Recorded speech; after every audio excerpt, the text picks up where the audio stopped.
Hello, hello. Getting right into it. Hope you're doing well. Let's see. Good. How's everybody doing? Hope you are doing well indeed. Going to be working on some of these here. And we've got quite a few more in the pike. Ooh.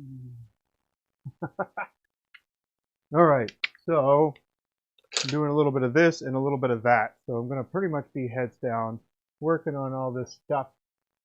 Got to make sure that things are going just fine.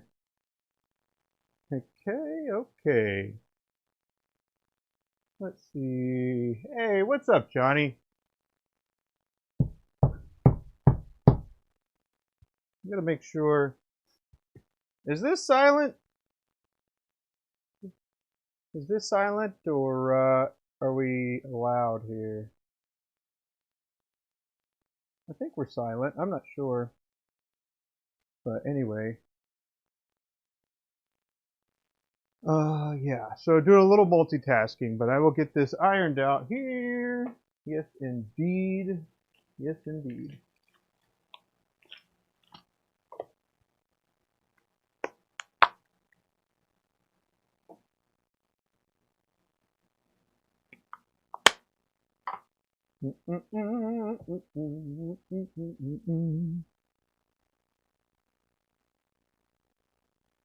Sorry about that.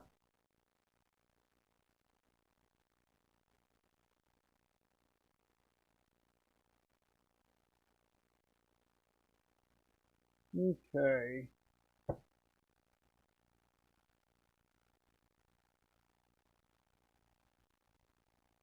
Okay, here we go. One. Yeah, what's up, Johnny? How you doing, man? Sorry. Trying to coordinate a little bit, herding butterflies and stuff like that. What you been up to? That's awesome. All right.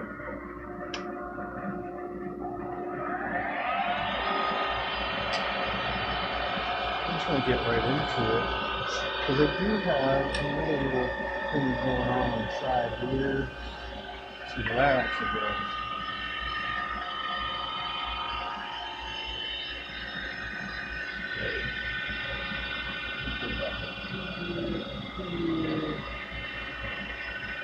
Lawrence, what's up, buddy? Hope you're doing well. Got this silence. Ads. Outrageous. Okay. Doing a little something on the side, so it shouldn't take too much of my attention here. And then we can resume normal Maverick workshop stuff here.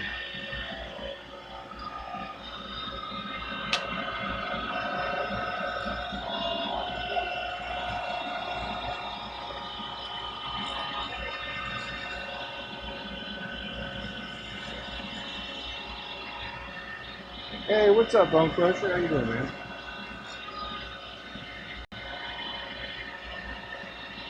James.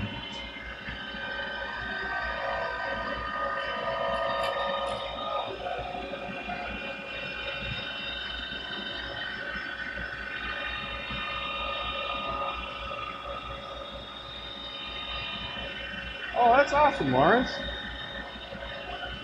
Good deal, man. That'd be great. Skull saw seems like a pretty cool thing for ornaments. Being able to do like, I don't know, snowflakes and stuff like that. Just kind of gluing a template down is, I guess, is that kind of how you do it? Or you use sketch on there and do little pilot holes and stuff like that.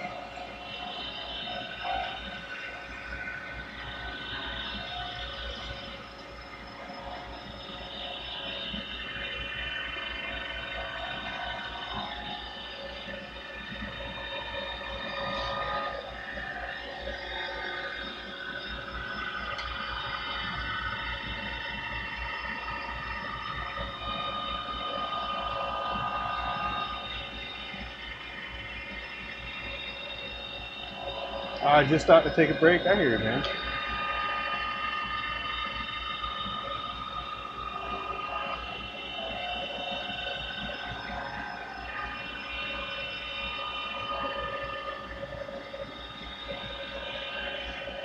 Once I make some progress on these, I'll stop and take a break myself. But we got like a good few hours to go before that happens.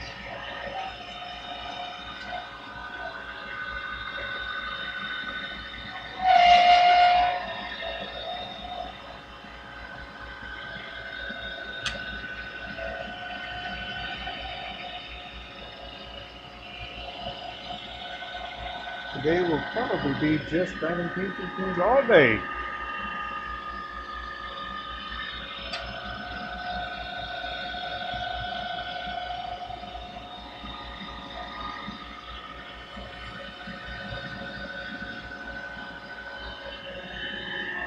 Hey James, did you figure out who you got for your secret Santa stuff?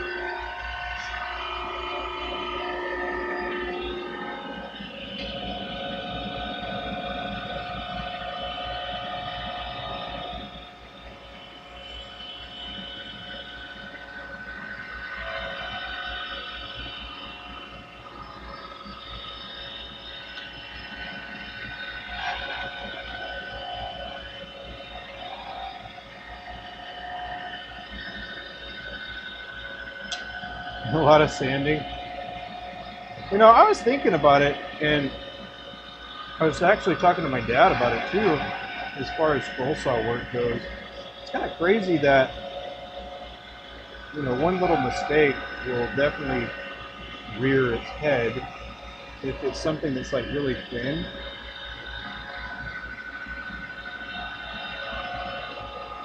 Which I thought was kind of interesting.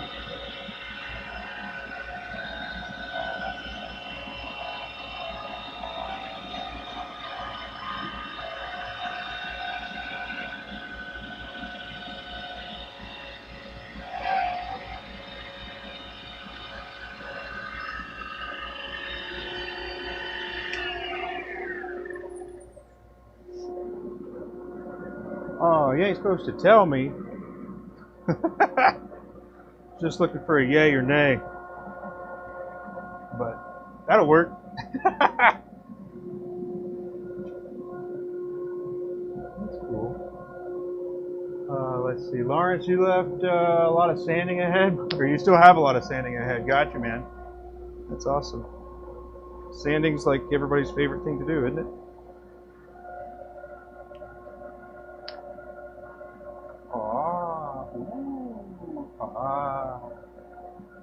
Oh, sorry. I'm running multi-cams.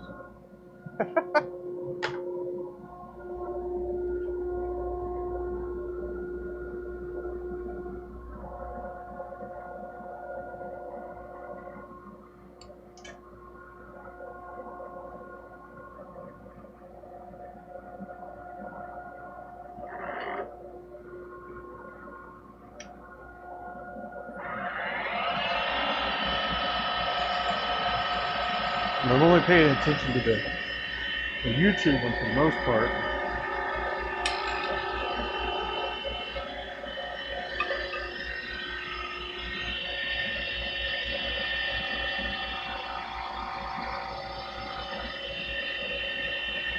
I got Abby on the other end.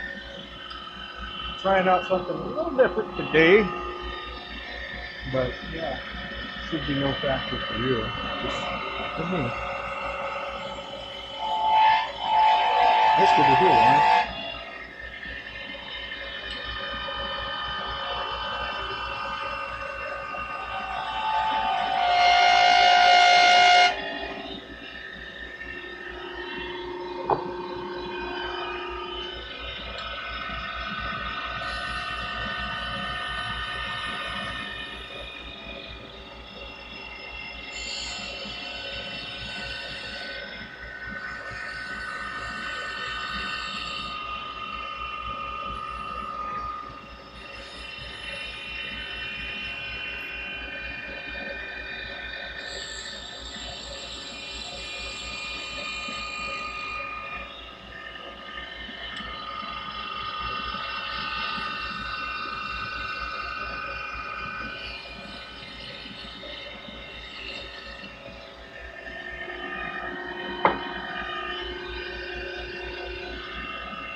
So these more durable carbide inserts are not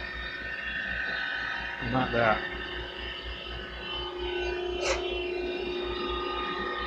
They're not more durable.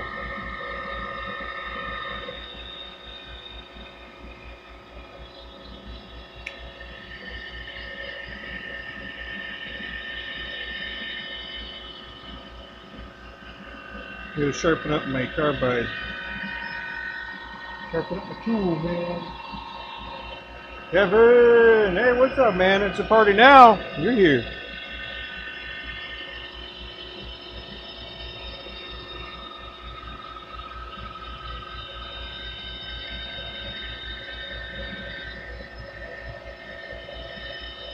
And Lawrence. And James. Who else we got?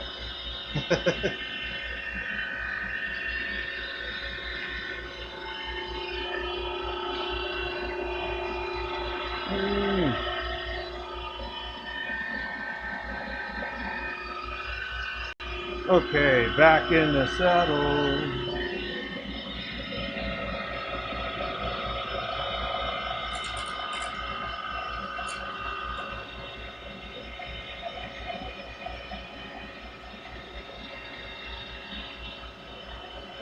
We've been here, Kevin. We've been here. Lawrence has been here. We got James in the house too. If you're not familiar with James, he is a bone clip. You might have seen him around the bespoke pen making, area.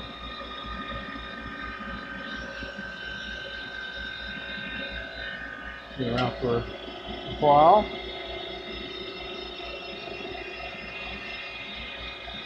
Yeah, we got a good core of people, man. Lots of different skill sets, and variety, and just good people.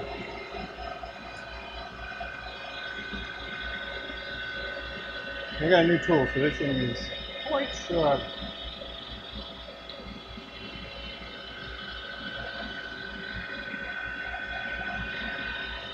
Thanks, Lawrence.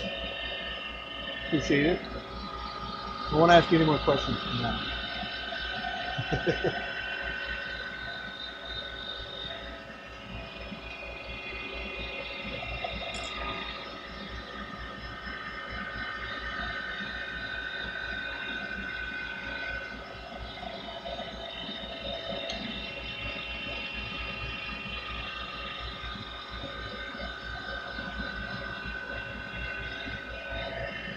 Yeah, we're getting there.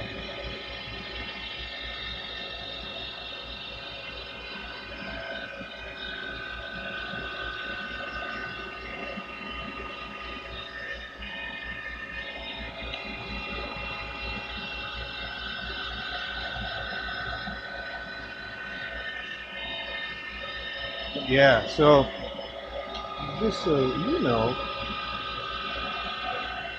not that it matters, but I got another stream going as well. So we're trying that out for size and see how it goes. Probably won't report back because I forget. Maybe I'll end up talking about it later. Hope everybody had a good weekend. Yesterday we were working with some SOOO stuff. We had to get some practice with some high-speed steel. And I know I mentioned it before, but man, I will say that for wood, high-speed steel is really nice. But I was also turning a pretty soft wood. It was a salted maple. And I ended up, I had a board of it that I tried my freehand skills in like trying to cut grooves so I could have it as like a pin display. And it turns out I suck at that. So I had a piece of wood that looked like crap on one side, but we got it, we had the other side, and it just wasn't serving the purpose, so I ended up moving it to a bandsaw, in which I cut pieces out of it.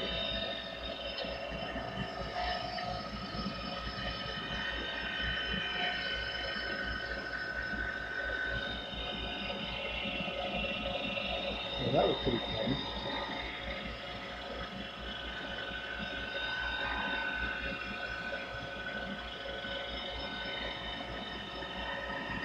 Now I think it's going to start getting confusing for me as I start building up muscle memory, because sometimes I even think with my carbide when I've got the steel, and then I think about the steel when I got the carbide, and those don't exactly behave the same way while you're turning. So it's a little strange. I certainly need a lot more repetitions, but maybe not so intense where I can't, I won't mess up with the carbide. We don't want that.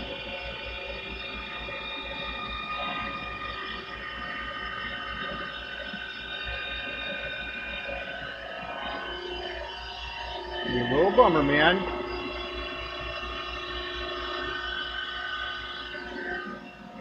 Let's get some. Oh. There we go. Oh, yeah, that's it.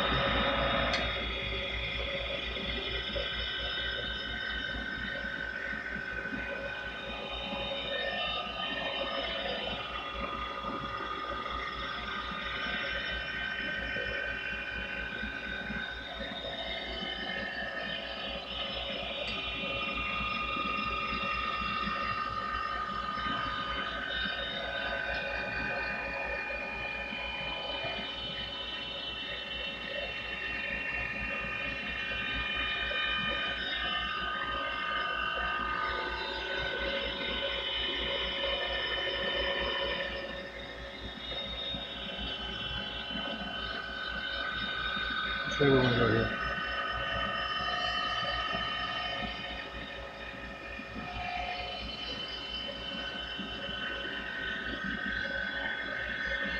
So, do we have many fountain pen enthusiasts in here?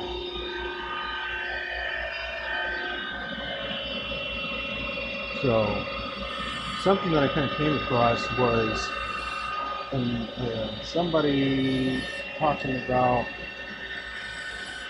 the niblet, and what's the other one that it was talking about? It was supposedly a the original design supposedly originated, I guess, in Japan, as far as like having you know, the cap going over the threads and then being able to flip around so the cap goes onto the threads from the back side as well. A little strange, but I think it's really cool. It makes it so it can be both a full size and but when it's capped, it's you know, pocket size, so that's pretty cool.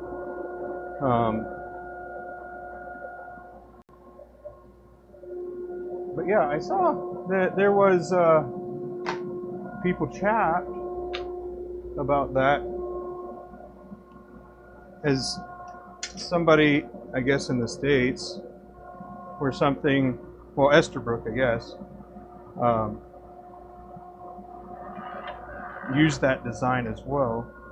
I don't know. I should have looked at my fountain pen history book. That way we can see who's got the first iteration of that design, you know?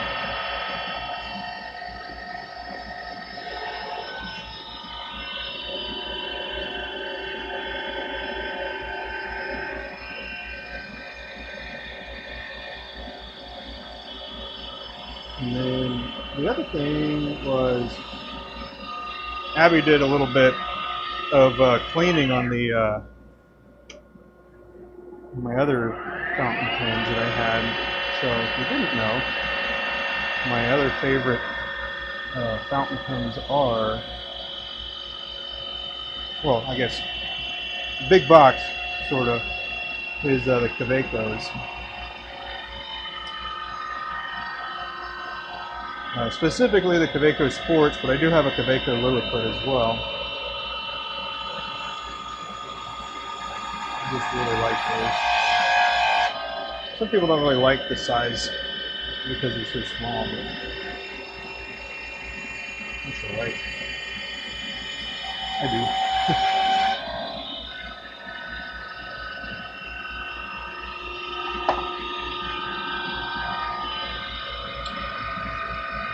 Kind of dodging cameras here.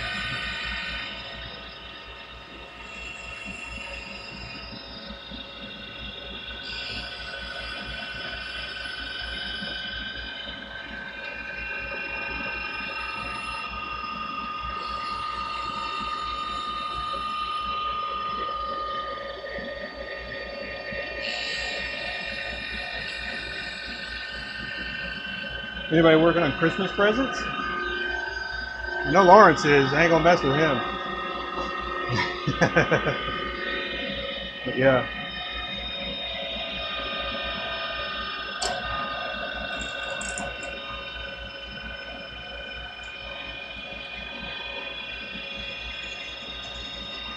I know he's working on some ornaments and stuff like that. Or is anybody participating in anything?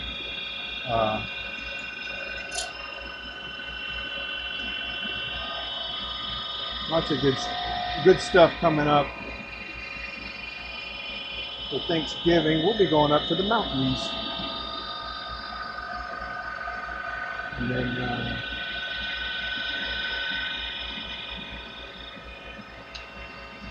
let's see.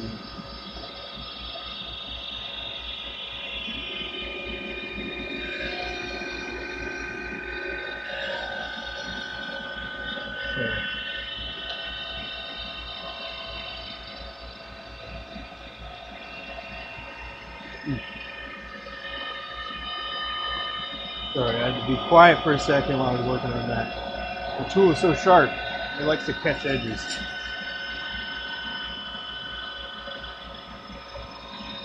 Yeah. Thanksgiving is going to be a good time, going up to the mountains. And then there, when we go up to the mountains, we'll also get our Christmas tree. Anybody else still go grab their Christmas tree from the mountains or wherever? Or is it more like a, you just go?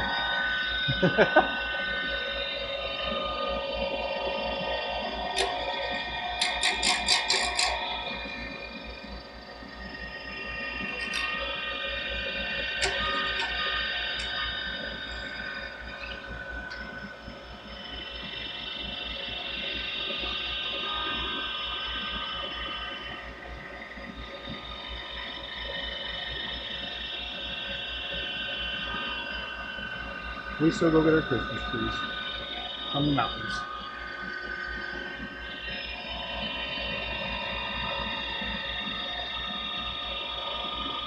Even though they're a mess. They're a mess. And they're kind of dangerous, to be honest.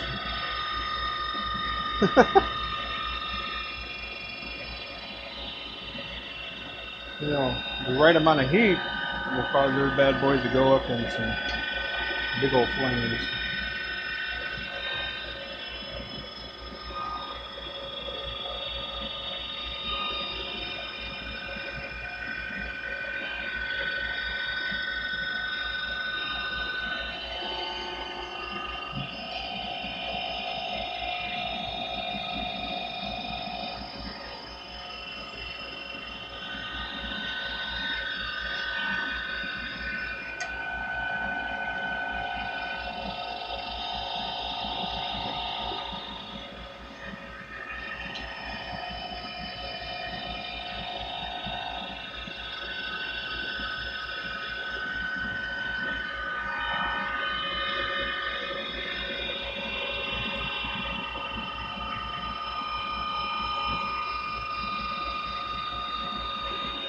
Oh, also I should mention that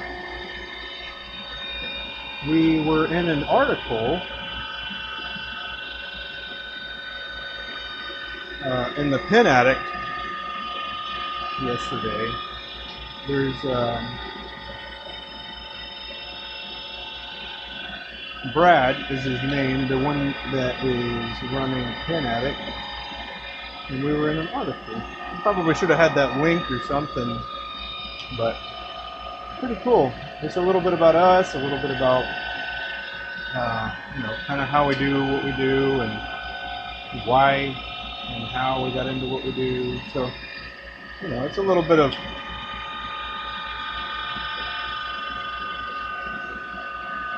I guess just a little bit. If you wanted all that information consolidated and not spanned out over a 8-hour stream, you could probably summarize it and see it in less than 8 minutes. But yeah, Brad's a pretty cool guy.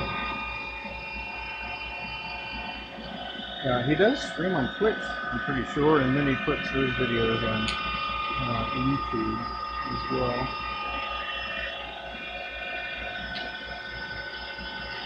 Pretty neat.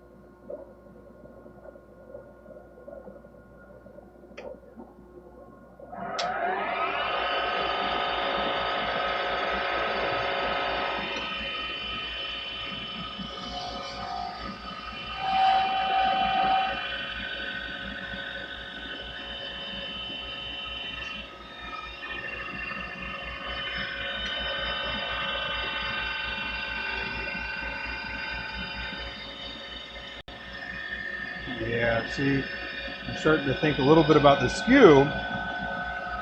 It's definitely kind of messing with me. How funny.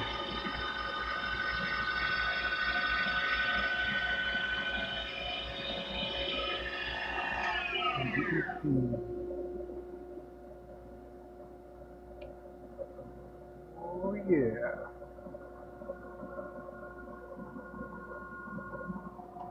These are pretty cool. So if you haven't used like different metal foils in resin, pretty neat. And it doesn't really chip out very much as long as you separate it pretty well. But that's in the blank making process there.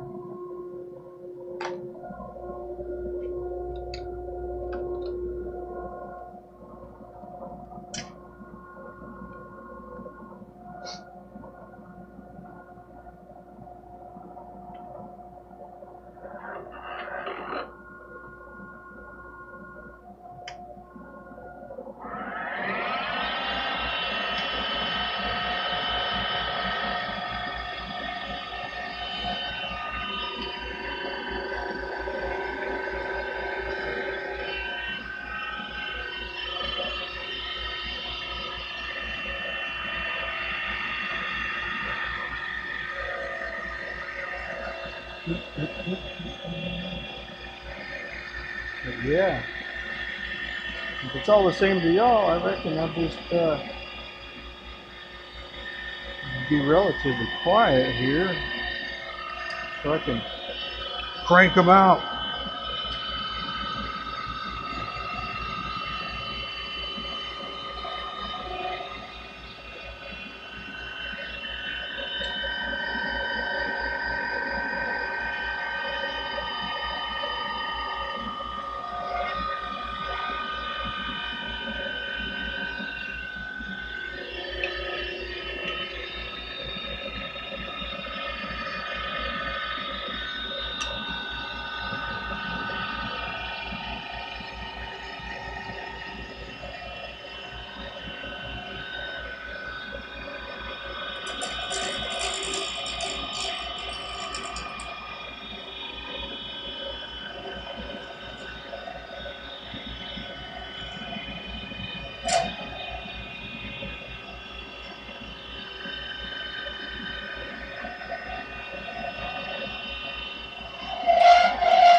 when you hold the carbide flat and level all the time, what it's going to do is you start getting into like a nook like that. It's going to start grabbing the sides, and if you're not perfectly in the middle or aligned, then it's going to cause it to kind of scrape and catch the other side at the same time.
But yeah, the stream yesterday, my dad was here, which was pretty cool.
Hey David, how you doing?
We've got some custom blended into here.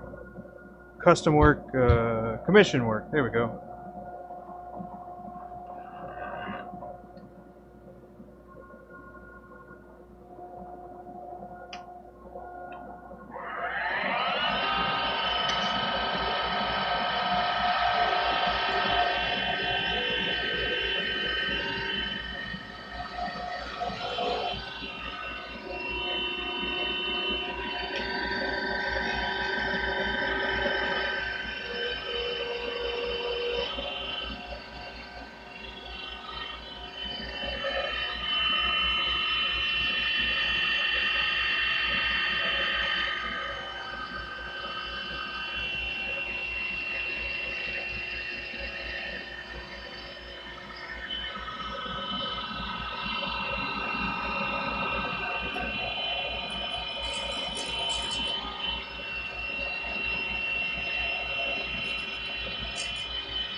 Sometimes the simplest designs are so hard to get symmetrical.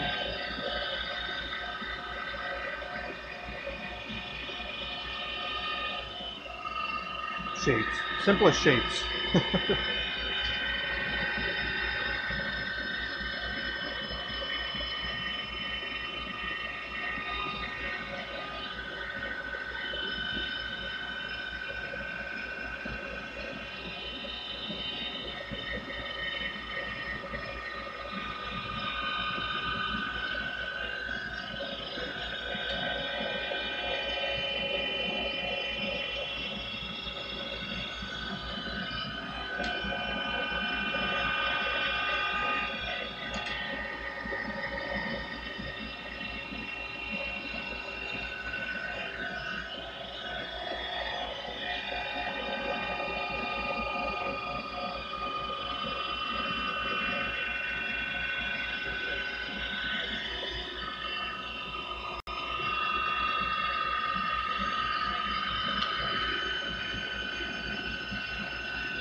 Nice.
Rocky, what's up, man?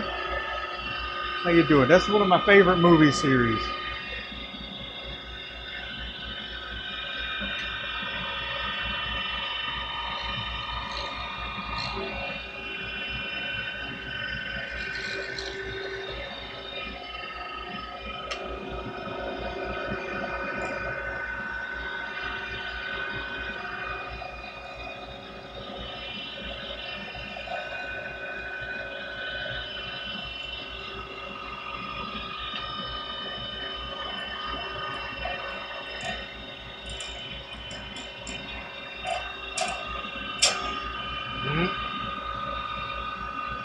Oh yeah.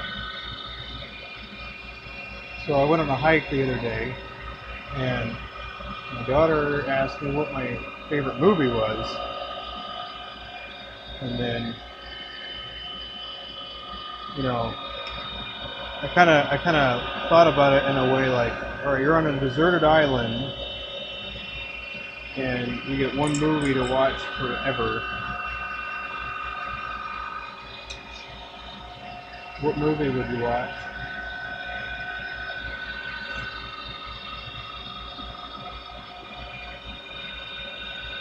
And I think my movie that I would choose would probably be The Martian with Mark Wahlberg. 'Cause I like it because it's like if I was on a deserted island, I think that there would be some times where I was like, this ain't for me, man. This is not the life for me. And then it's like a matter of resilience and everything. So I think that's pretty cool. So when I need a little pick-me-up when I'm on the abandoned island,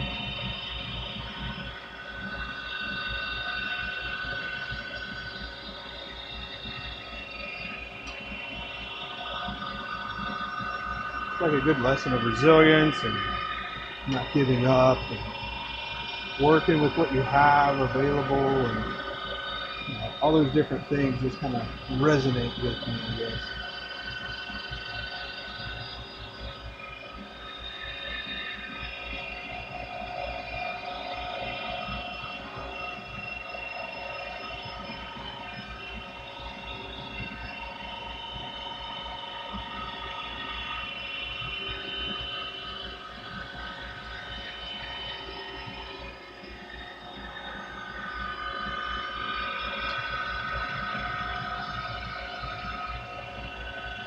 And then I asked her the same question, and then she didn't actually have an answer, which leads me to another thought. How often do you ask people questions and then not have an answer to that specific question? If it's like an open-ended question like that, where it's about your preference, how often do you not have a response to the question that you're asking, has been asked?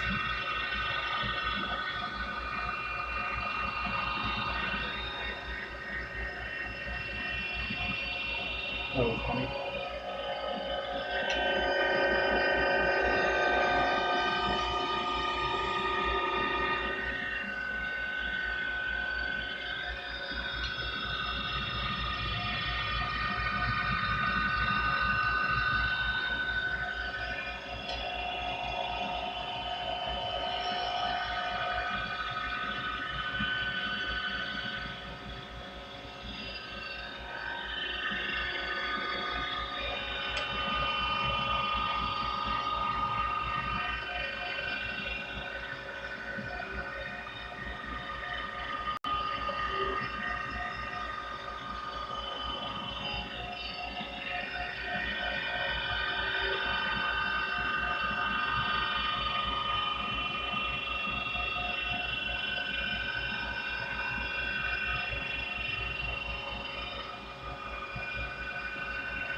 like I'm going slow.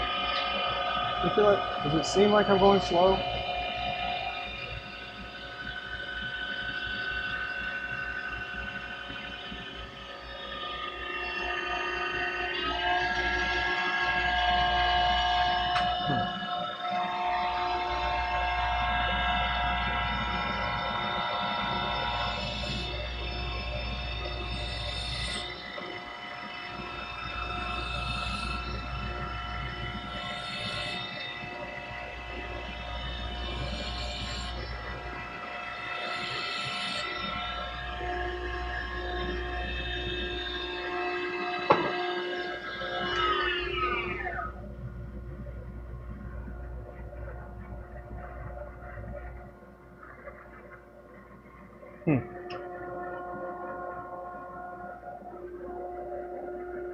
Maybe it's because I'm nervous.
Mm.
Hey there,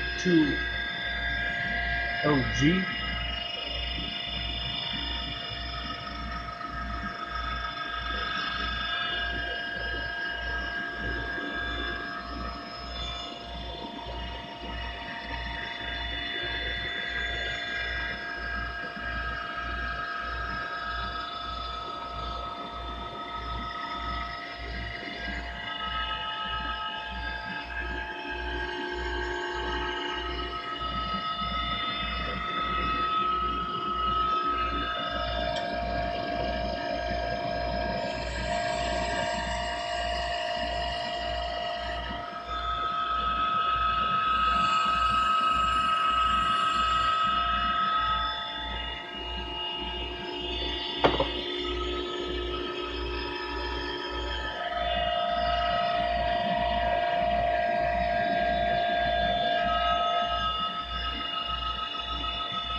Hey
there, Omar.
Hey, Lawrence, I appreciate it, man.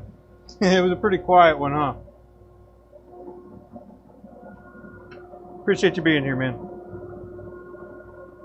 Send me some pics of what you're working on, too.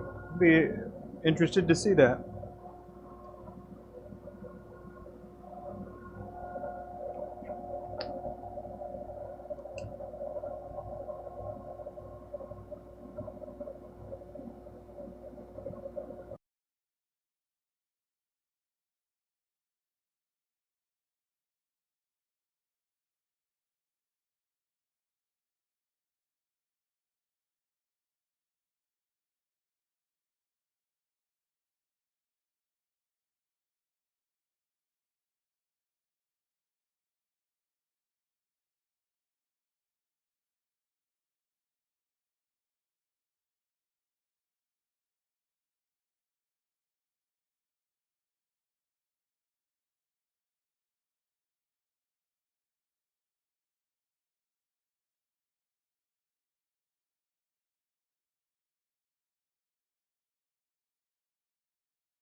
Audio's going in and out.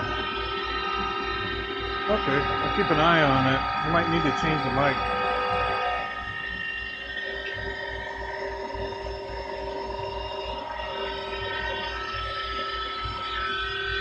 I got a couple mics.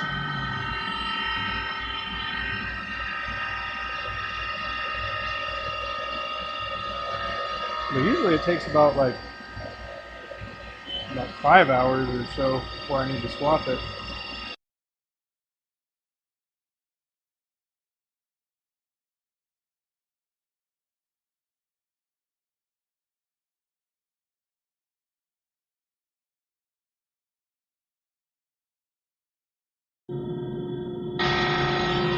Hey, there we go. Thanks for letting me know.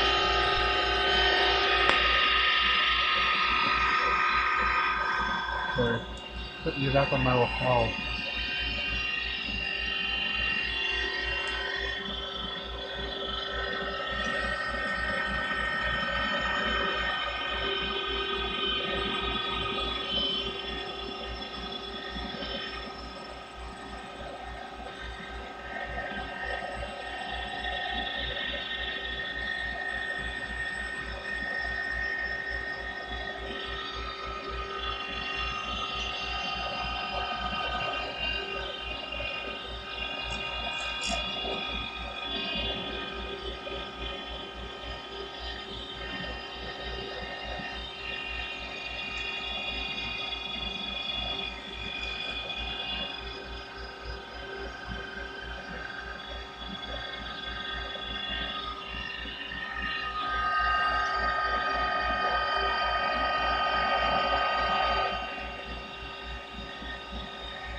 coming back out this evening to work on some fountain pins. Wonder if I should just I don't know. Wonder if I should cut this one short and then recharge for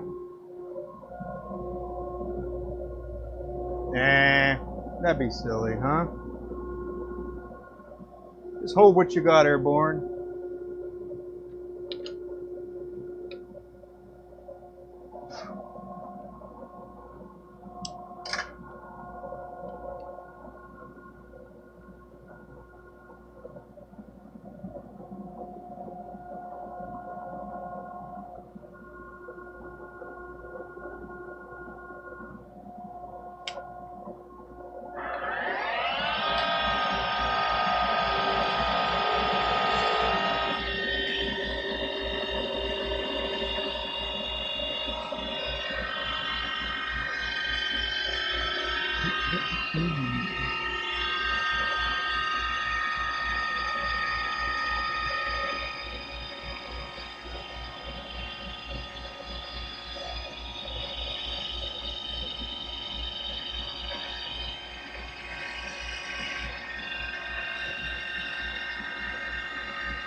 Oh yeah.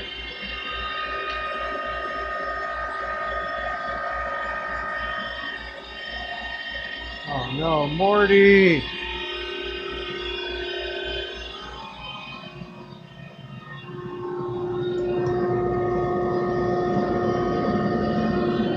There we go.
Hello, how you doing? Coming in hot with the volume, my bad.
Hey, what's up, Brian?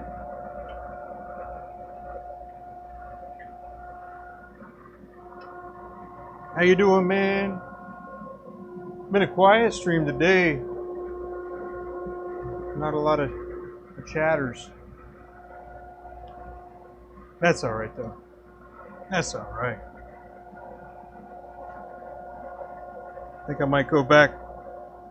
Might go live again this evening, is what I'm thinking. And then work on something else so I can do a whole lot of talking.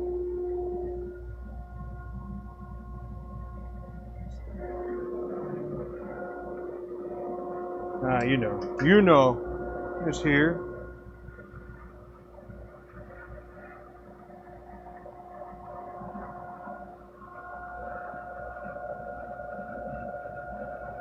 That means more views if I do it tonight or if I'm quiet. But yeah, typically, yeah, I'd say that if I'm silent, it does end up being that way. And I don't know necessarily why. I got my suspicions. But, you know, the point isn't just to get the watch time. That's not the intent. It's to work on the community aspect of it. Have some fun with people, see familiar faces, and chat. Help people make their ideas come to life, all that kind of stuff.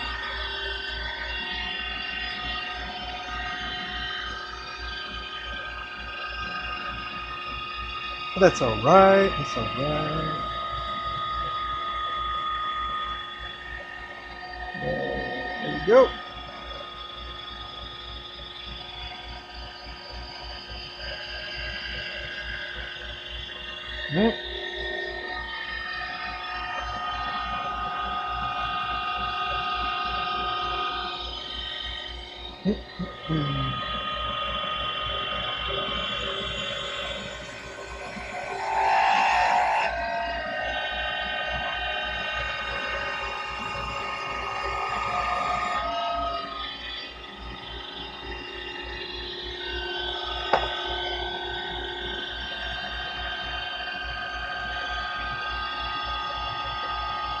Yep, no talking does mean more views. And I have no idea why. I think it partially is because of, well, my voice, obviously. That's an acquired taste, huh? And then some people just want to hear the machines, I suppose. Kind of ASMR style. And then I think that there's also a language part that comes into effect. Not like vulgar language, but like English.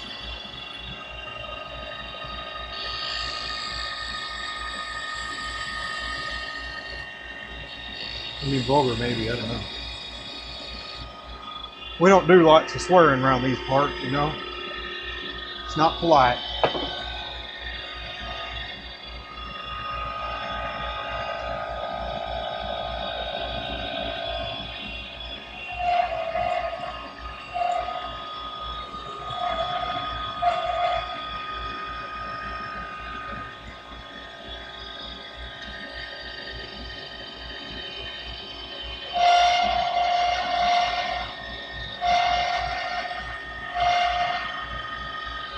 Oh, you know what else, Brian? I have been meaning to message you about the set of bushings.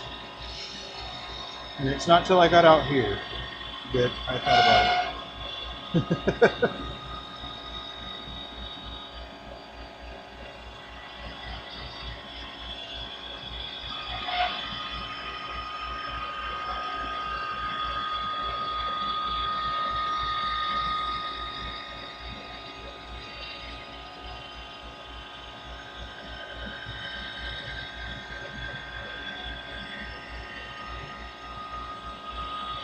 But yeah, no talking typically leads to more views. However, you know, not as fun, I suppose, but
yeah, me too.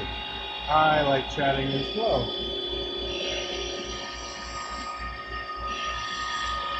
Maybe you and I can just hop on a call, man, and then we'll just chat about whatever, and then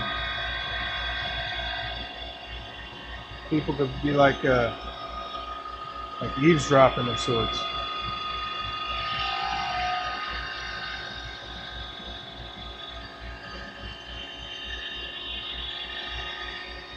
Benny, what's up, dude? Good to see you, man. Hope you were doing well.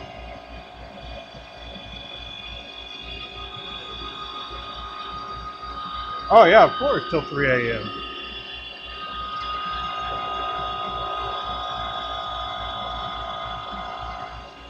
That's the beauty of it, man. That's the beauty of, running your own business. Or being your own boss. Oh, man.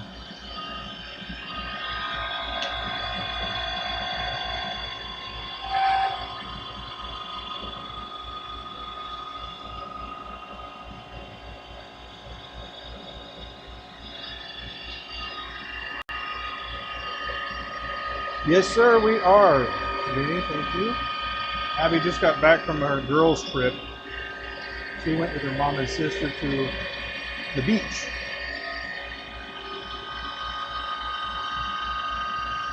Had some cold weather and some warm weather, and saw coyotes, and she sent me a picture of a deer that was the coyotes were working on. And it was it had antlers.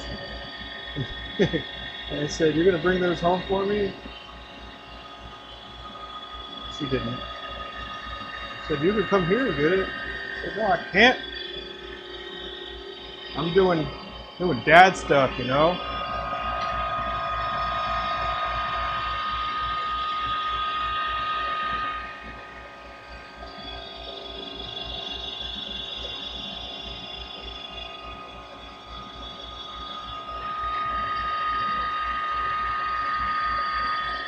But yeah, if I got good people in here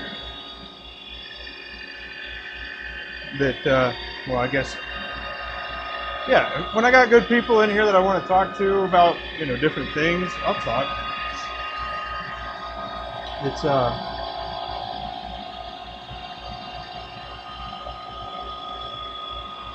Although I do a quiet stream sometimes.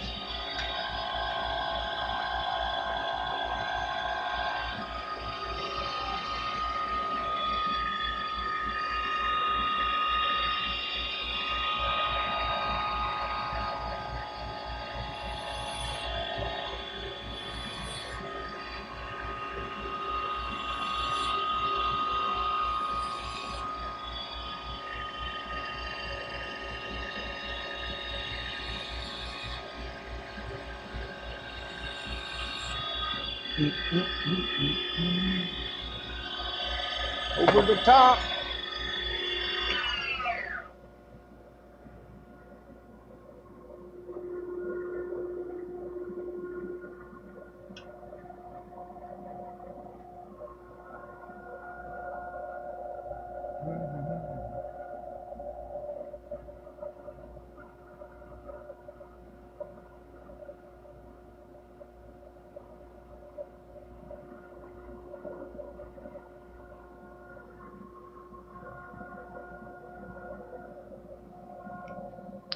I'm doing some beware stuff over here. If you know, you know. If you don't, that's all right too. But I am. I'm doing little bewares in the TikTok area. You know, I've also thought about doing some Maverick Workshop TikTok streams. I don't know if people would be interested in that, but you know, I think it could be. It kind of could lend itself to being like, you know, a little more engaging in some things, because I'm not going to set up stream elements or stream labs to be very engaging on YouTube, because that's a lot of effort, because I started doing it and I was trying to learn it, and you know, it's one of those things where there's already something there that exists, and so I don't know, it kind of makes it harder to want to do something like that if it's not something that you really wanted to set up in the first place, I suppose.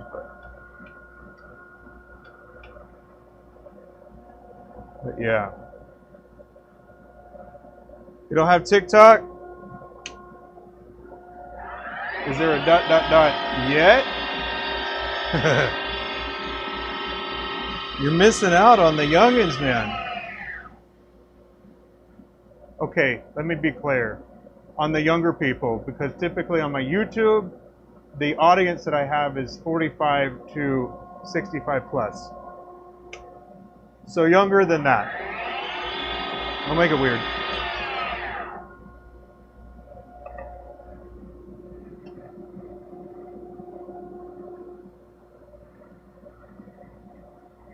Yeah, went ahead and had to take care of that one, you know. Those young whippersnappers.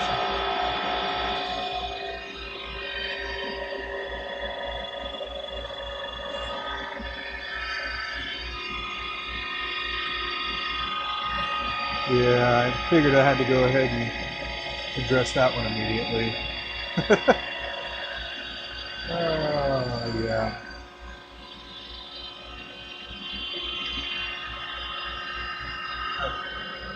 Let's do a little of this action, huh?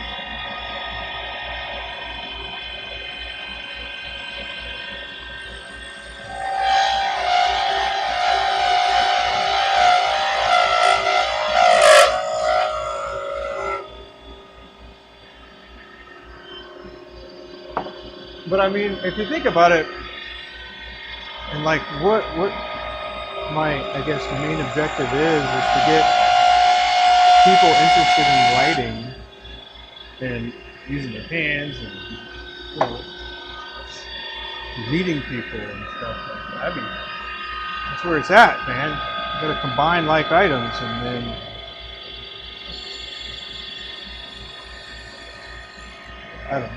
I don't know. Maybe I'm just crazy. Grass is always greener somewhere else, isn't it?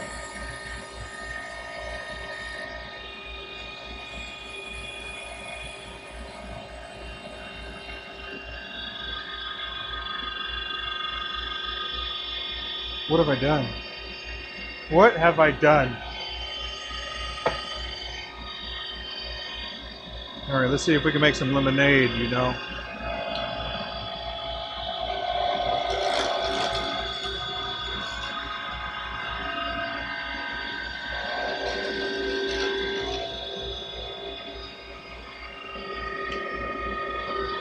Okay, this was the plan on this side, no worries.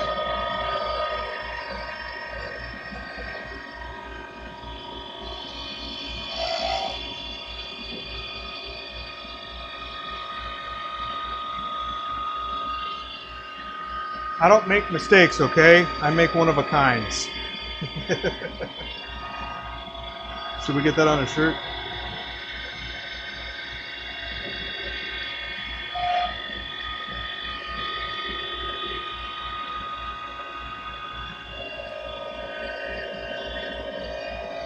Okay, this is going to get up here.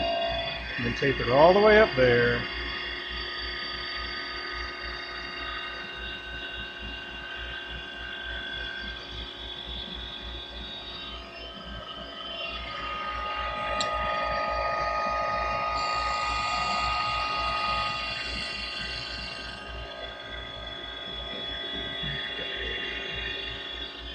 Now we'll leave it. Again, look what you got.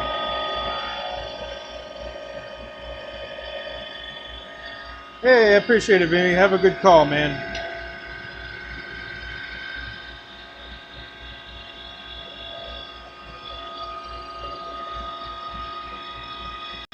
Wouldn't have a vacuum.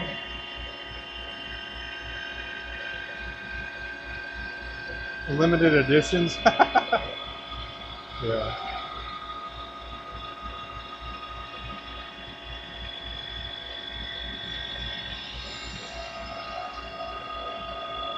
Is that so?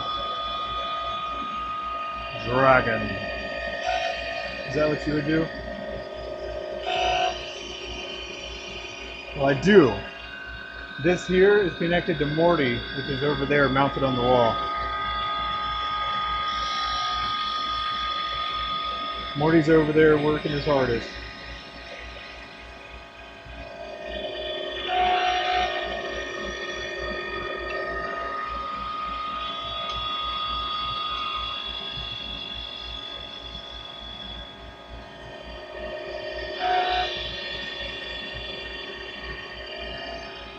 There it is. Okay.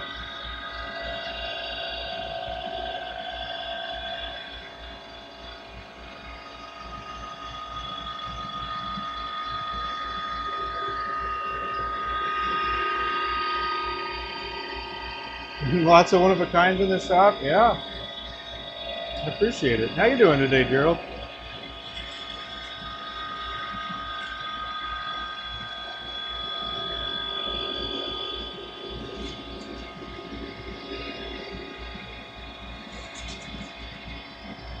I was thinking about you last night, actually. Not in a weird way, but I was thinking about you as far as like, what would somebody want or need in order to turn something for the first go? If they haven't turned before, what's the bare minimum they would want or need? And so I started actually making a list of things.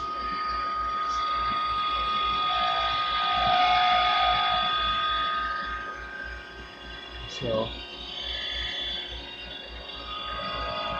yeah, if you happen to see a video come out that's like that, just know that you were the one that pushed me in that direction to do it.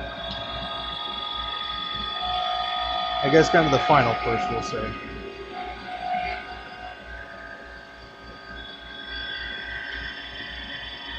I guess one of my biggest things about it, though, is, well, I mean, you probably hear it in the video. I keep thinking about, like, what the script would look like. And, you know, I'd want you to obviously buy whatever I had linked there on the affiliate, but I don't actually want you to buy something that's not good for what you wanted to use it for. on the other hand. So I think I need to pick like bare essentials for turning something specific. But yeah, that's something I was thinking about.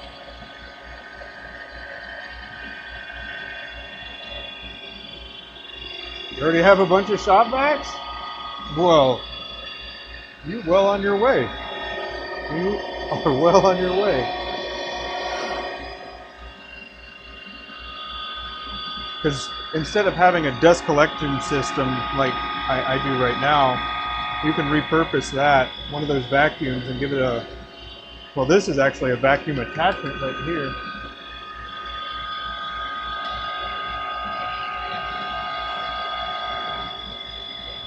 That the reason this is taped like this is because this hose that it's connected to is a lot bigger. So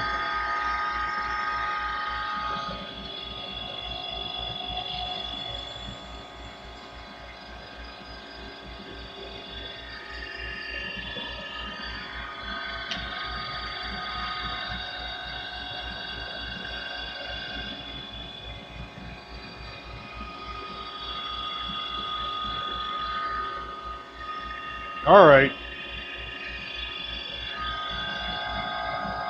So we're having a party at your place or what?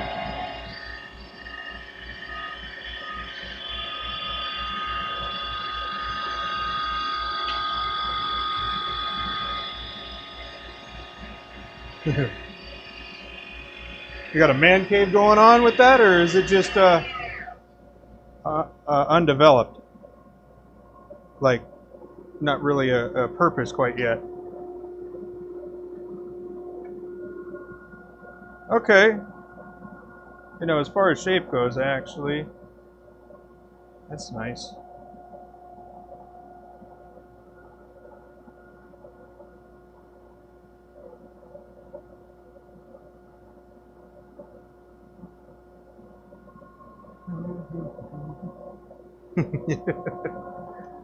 I'm just messing, man. But yeah.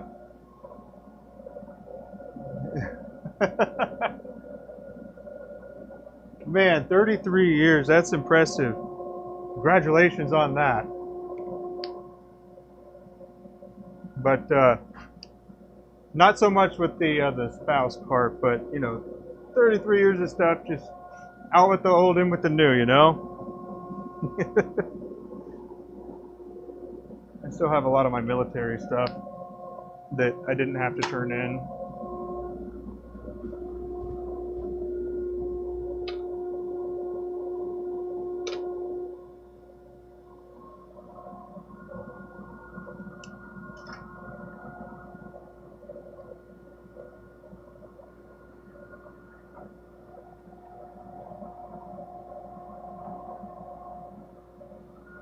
Oh, hey, Setimo. How you doing? Sorry I missed you before.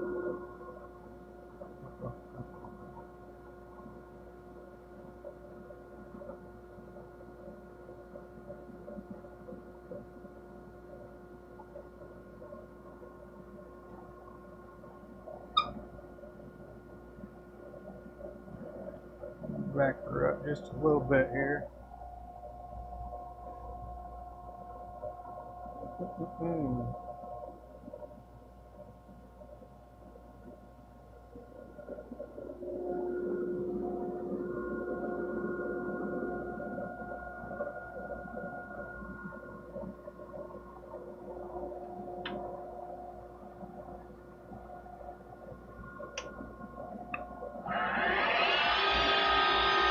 Anyway, back to that video that I was talking about. Like, sure, I could recommend all these things, but I think I would probably focus more like on specific parameters that I have found to be nice of things.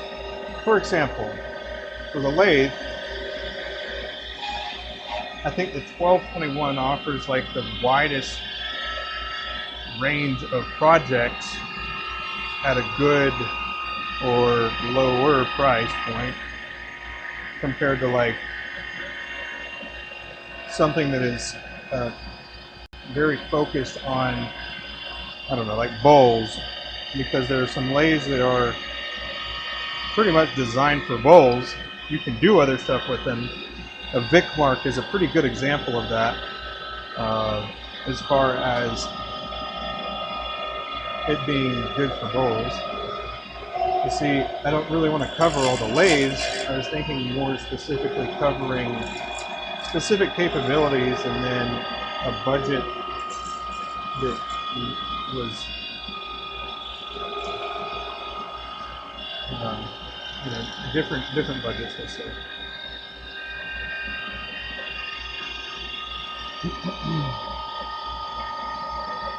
My metal lathe is a 7350 mini lathe from Little Machine Shop.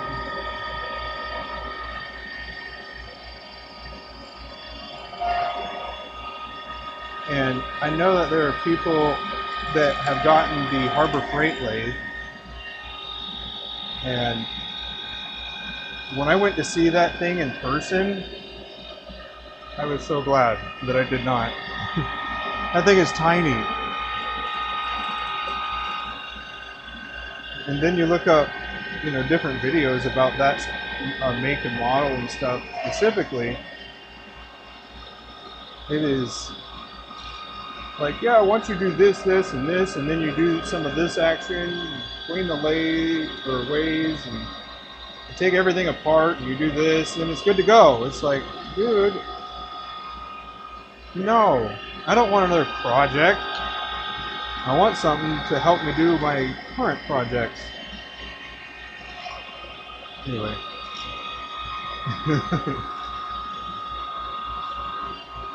It'll do it, sure, but it's I'm just glad that I didn't go that direction with it.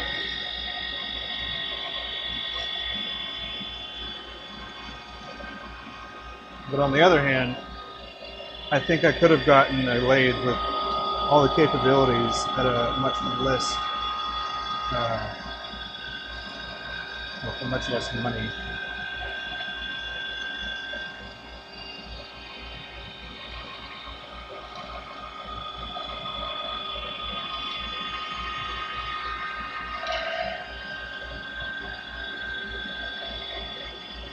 Keith, how you doing?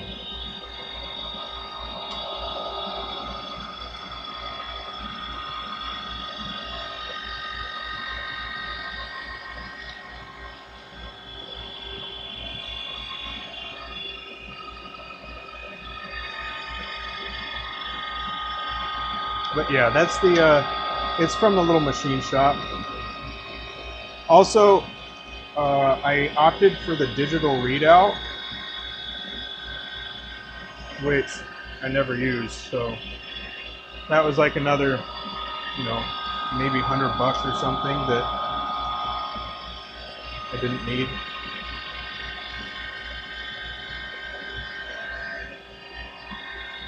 Because that's machinist stuff, and like I said, I'm not a machinist. When you tell me that some things are like about 0.003 of an inch off, when you say that to me, in my mind, it's like, well, that sounds like a little bit off. Like an actual size doesn't come to mind when I think about that. Which is kind of funny, I suppose. But because I guess Brian, on the other hand, when you start talking about things like that, they're like, "Ooh, yeah, you're gonna be way off," especially if it's like, I don't know, a foot long. That's gonna be huge, and that's just not the way I think about it.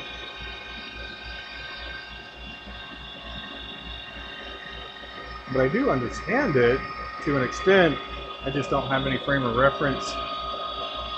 Deliberately, I don't have a frame of reference to what that actually means. I have calipers and I could check that. But what would I do with it? See, I kind of think of memories and thoughts as penguins on an island, and I've only got so many penguins that I can fit on my island, right? That's my brain space. And if I don't have stuff, or if I don't use stuff, it goes away. Those penguins fall off as I learn more stuff. Like anything medical related now, procedures I could most likely do, but when it comes to like any sort of medications or dosages, nope, gone. Same thing for French. I used to know French, believe it or not. When I was in elementary school, I was in French immersion. I used to learn my subjects in French. And I asked my dad actually about that not too long ago. And I asked him why they pulled me out of French immersion, and he said, well, because you were learning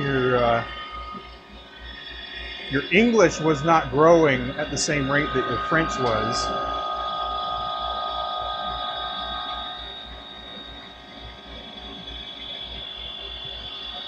Kind of funny.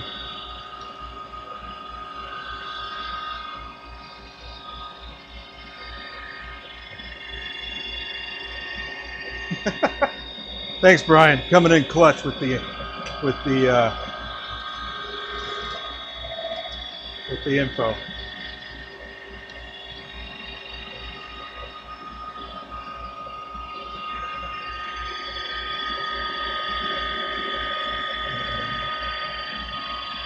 There's just a few years. I believe it. I believe it. It's if you don't use it, you lose it. But yeah, my French was getting better than my English.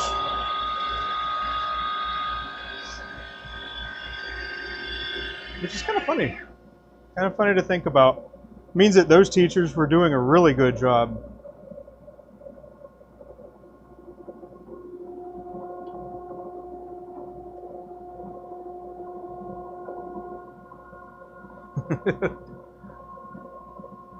But yeah, I don't know. When it comes to, oh yeah, it's about 3/1000ths of an inch run out.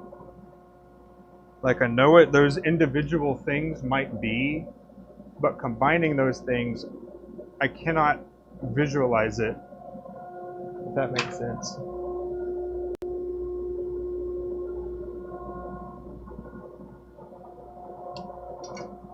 It's like when somebody says a foot, you got an idea in mind. Or if somebody says 3 feet or a meter, you have an idea in mind about how big that is. But when you start doing it with things that are just tiny little measurements, it just, for me, it's just, what? I don't know. I get lost. And a part of it's, I suppose, because I know it at the time, right? So when I'm doing something or making something, I'll get all the measurements for it, and then I'll write it down so I don't have to remember it. And it might seem weird, I suppose, but I have to train. I have to train. I have to practice and do things to build a muscle memory for it. And that's just not a muscle for some reason that I can make myself be interested in.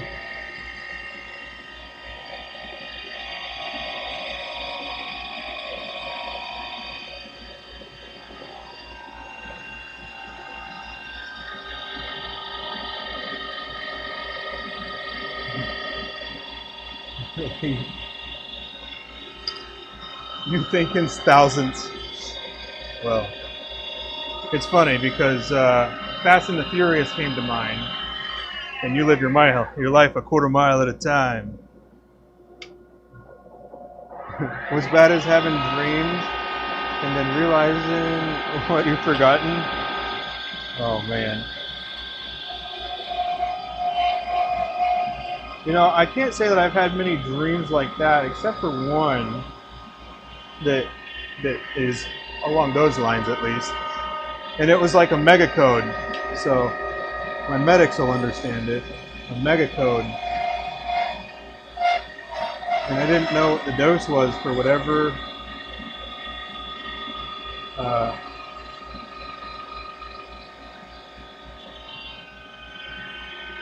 yeah, I didn't know what the dose was for one of the things.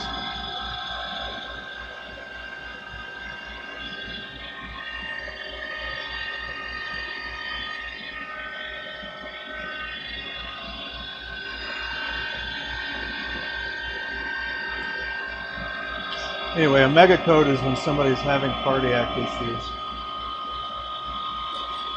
Okay.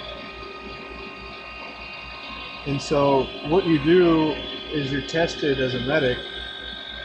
Well, for a paramedic and above, you're tested on, you know, recognizing the EKG and the rhythms that are on the cardiac monitor, and then applying or remembering the decision matrix tree, essentially. So there's like, if this person has a slow heart rate, you're going to check their pulse, see if it actually is, and then you're like, all right, man, we got to get this heart rate up. Or if it's too high of a heart rate, then there's like a different protocol. And then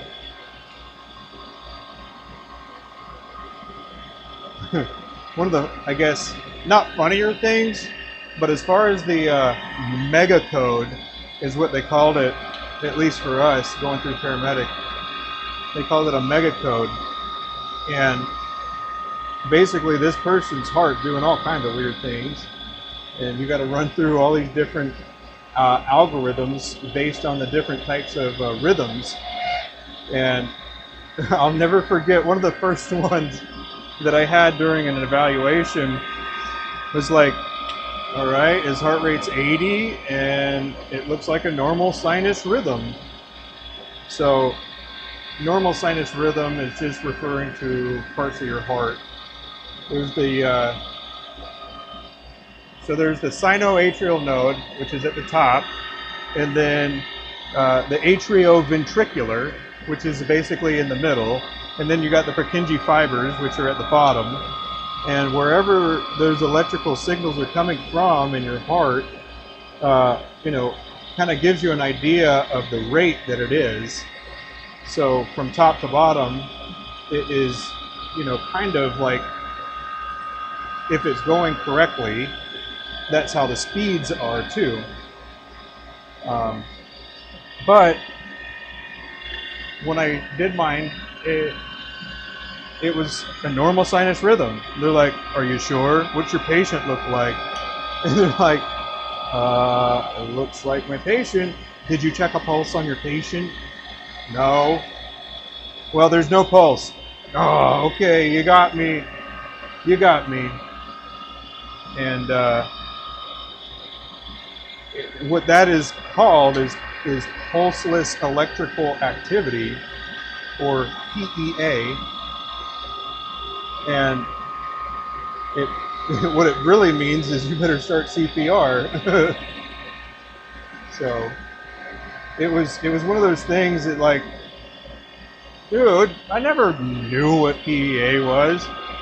We're learning like VTAC, VFib, asystole, and you know, we're learning those, but PEA, pulseless electrical activity, was not one of the things that we had learned at that point. And so when I got evaluated, that was the first rhythm. We're like, nope. Hey, come on now. Why you gotta do that to me, instructor? But yeah, pretty funny. Pretty funny. Looking back on it. But in my mind, I was like, oh, crap. All this training I've done for nothing now.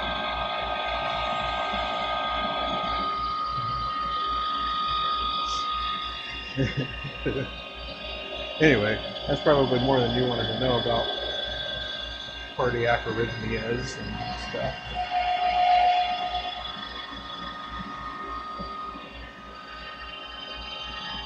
But see, it's things like that. I can remember random stuff sometimes because it took me so long to memorize it in the first place. And then some things I knew well enough to pass the test. And so that's not really a good way to be either. But cardiac emergencies were never really something that they put a whole lot of emphasis for us, because it was unlikely for us to actually need to do anything with that, because our mission set at the time was treating people inside of a helicopter, and so we were giving like PRBCs, packed red blood cells.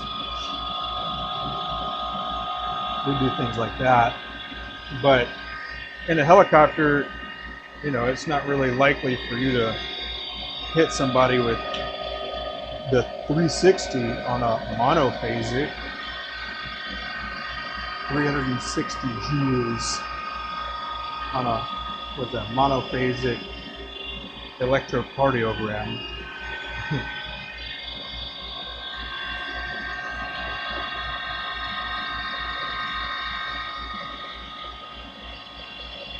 Anyway, I digress.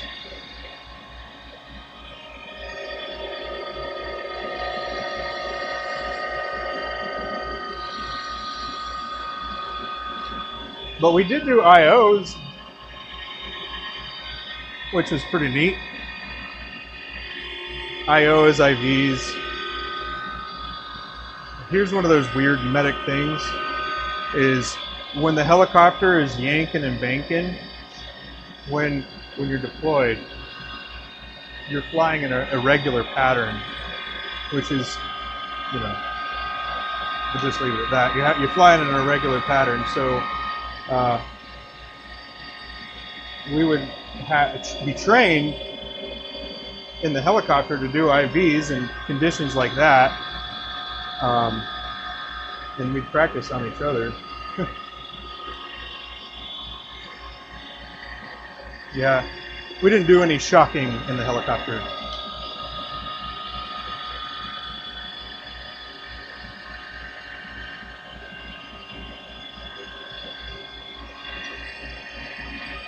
But yeah, we had to get familiar at least with the monophasic and biphasic EKGs. The mono just means that the electricity that you can deliver is it doesn't change. You can't change it, if I recall correctly. And then the biphasic means that you can change it. And then that was another weird thing that I actually did. One of my first ambulance calls, actually, when I was doing the rotations, I think this is like my second or third day on the ambulance rotations, was somebody, their heart rate was too low. Their heart rate was like, I want to say it was around 30 to 40, somewhere around there, and he was like going in and out of consciousness, and they're like, all right, well, we need to sedate him because we're going to start pacing him. Like, what? You know, I did this like once in class, and then you're going to let me out here and do this? Yeah, you'll be all right. Anyway, pacing is basically acting as the well, one of the parts of the heart that makes it so you're contracting at the rate that you want it to. So believe it or not, you can control somebody's heart rate with a machine externally.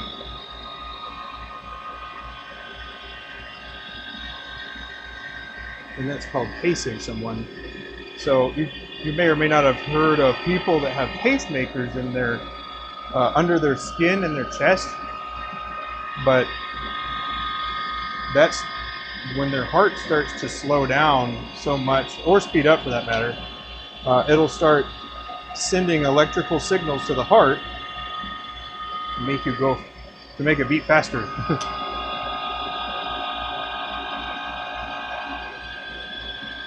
The heart is crazy. Oh man. I'm getting a little sidetracked here, but the last thing I'll say, I suppose, about the heart is I remember this is actually a trivia thing that I actually knew the answer to once upon a time, was the inotropy, dromotropy, and chronotropy. And all those things mean, obviously they mean something different, but it's all relating to how your heart is perfusing and the rate at which it's perfusing, and then the actual, what's called an ejection fraction, which beyond that, I don't really know what that means, but how much the ventricles are filling and then squeezing in order to circulate. All right, that's enough with that.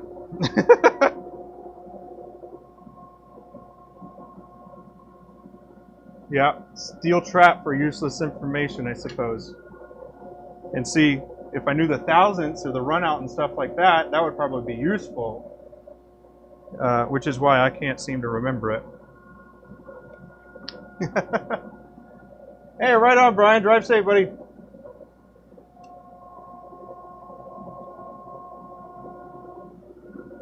Head home from work? Well, that's a good thing.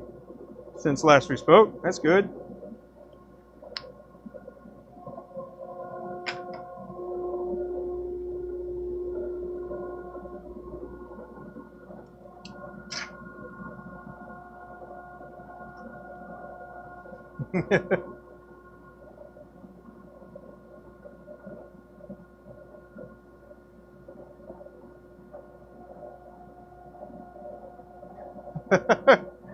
Gerald, it's funny. That's like the only one that I really remembered. And it was because the way that I ended up remembering it, it was, I know. So I know. That's how I remembered it. It's I know trophy.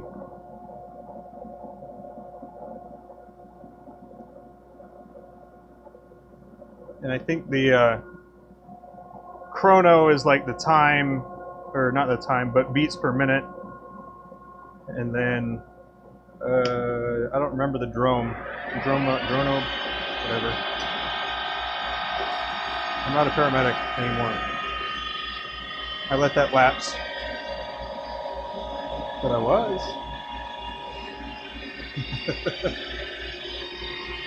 But hey, you still remember some stuff, see? That's good.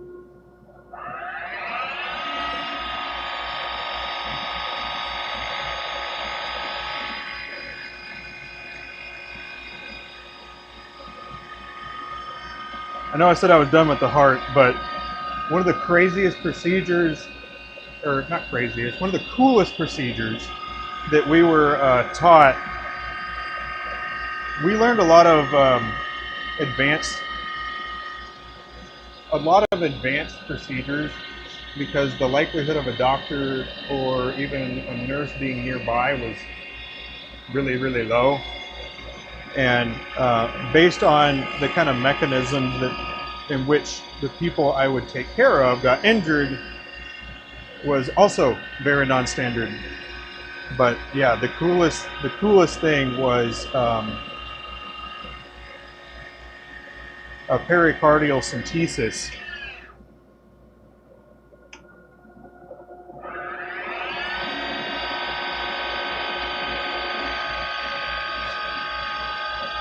That was one of the cooler of them. At least I think so.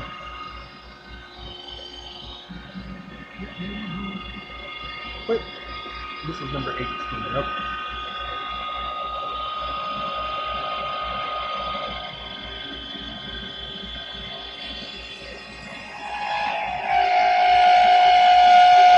That was pretty cool. And then if you don't know what that is, oh man, my marks were not good on this one, so let's go ahead and do a little of this here. Okay, we're at 5. Oh, look at that center mark though. That's where we wanted it to be. Uh-huh. We're at 2.5. Alrighty. Alright. Oh, 2.5.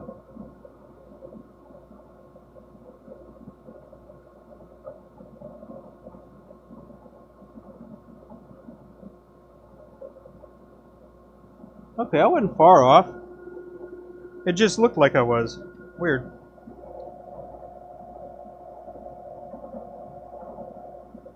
I wish Brian was here to tell me about how far off that was in thousandths.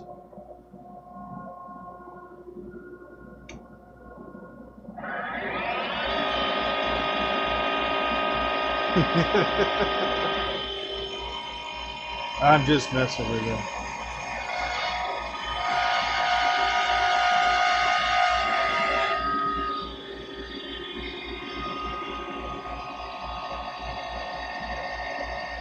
Yeah, I believe that. I mean, that is a not very good position to be in to have to do that. But you know, based on the we'll say hollow areas overinflating secondary to things that went boom. I'm being intentionally vague, by the way. But yeah.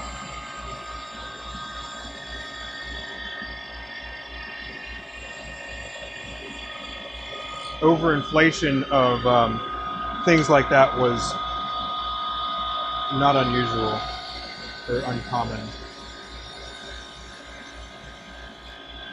Although that procedure itself was very, very uncommon. I don't know anybody who actually did it.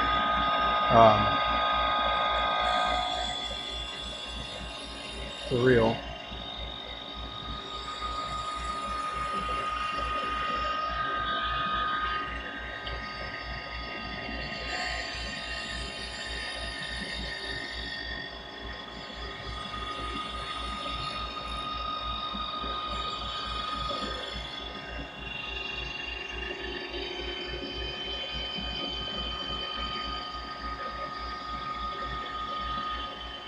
Wow. I've been tricked colostomies. I don't think I've ever heard that before. Ventriculostomy. Well, let's see. Ostomy is what? Cutting or separating? No, that's, well, no, ectomy is taking out. Ostomy. What's that going in? That's got to be going into the ventricle with some thing.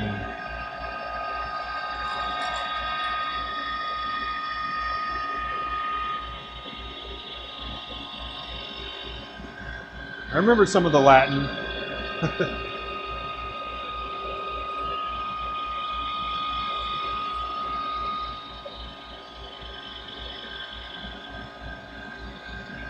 Oh.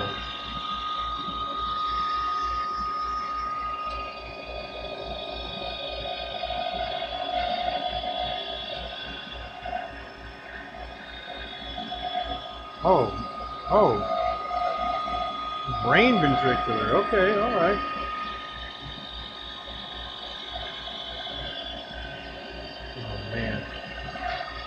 You know, I gotta say, medics are a weird breed. Medics are definitely not like other people.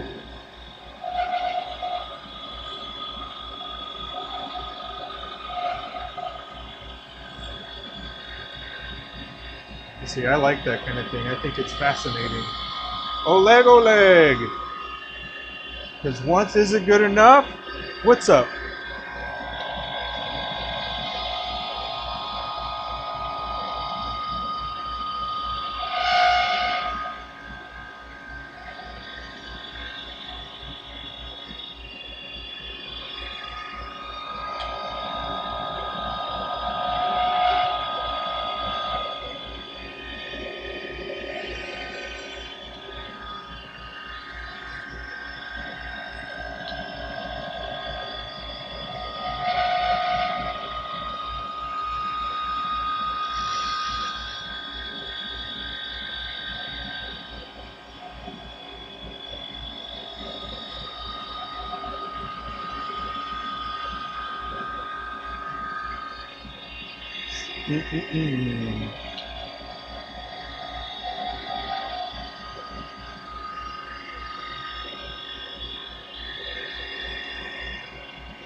Let's see.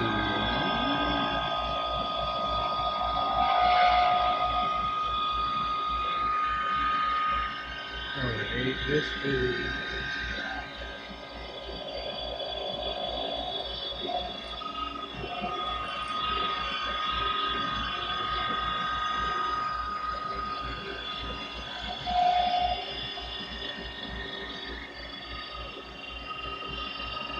But yeah. Oh man. I'm not gonna lie, those were fun times. They were really good times. I enjoyed it.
Big.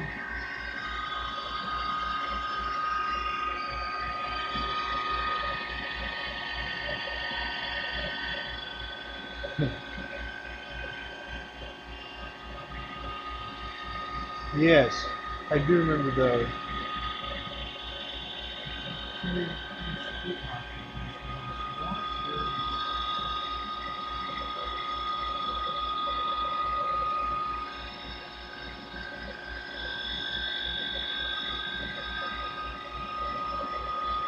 Huh.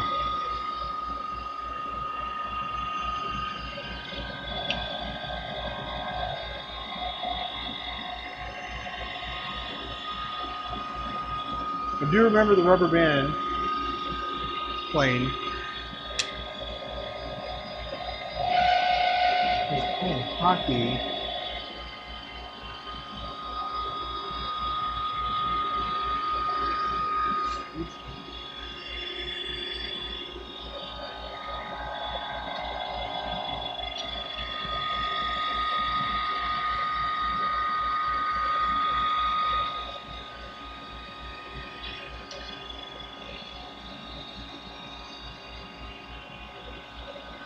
Oh, wow. That's some jigsaw stuff there. That's awful. Well, I mean, if he was young enough, well, I don't know how bad it was, but you know, hopefully he was young enough to where he was able to not have to, I guess, have something removed. And say, hey, that's crazy.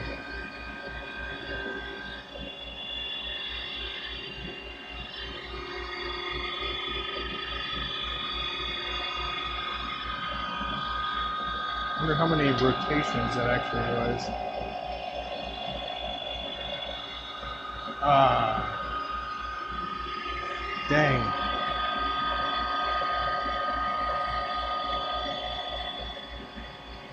Mid-humorous. Dang it. That is awful. Yeah. Oh man, that's a rough.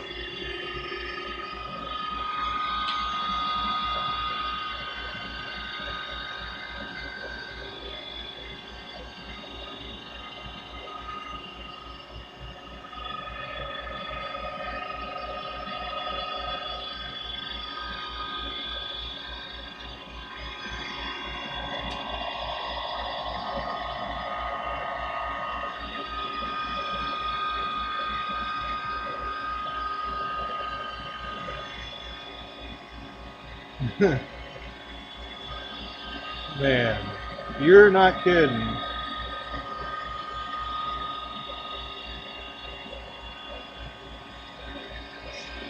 I used to mess around with it, not mess around, okay, I didn't play around or anything, but I used to be able to use a chainsaw and a log splitter.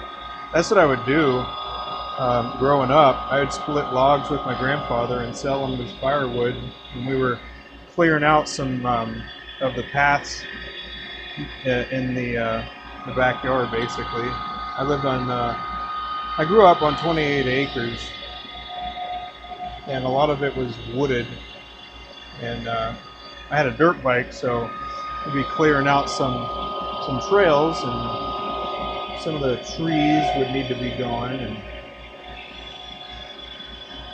we'd just split those logs.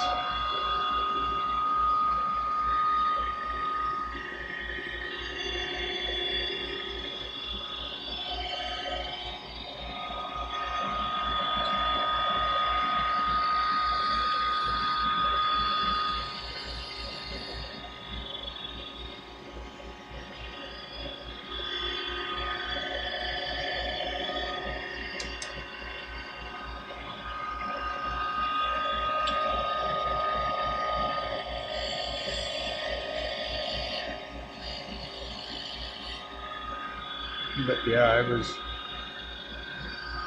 I was chainsawing as a young lad. And then my idea of a good time was getting a new hatchet and going out and just hacking away.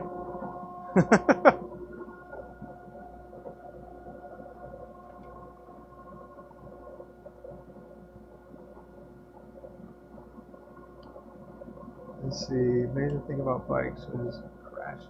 Oh, yeah. Oh man, on a dirt bike, I rode dirt bikes like motorcycles. For some of my foreign folk here, they a dirt bike is just like a mountain bike to some, and then yeah. Anyway, motorcycle, dirt bike. I went to like a motocross track. I did some trail racing, very little, but I did some trail racing, and one of the I got my confidence up, and I had a XR200, which was a Honda 4-stroke dirt bike at the time.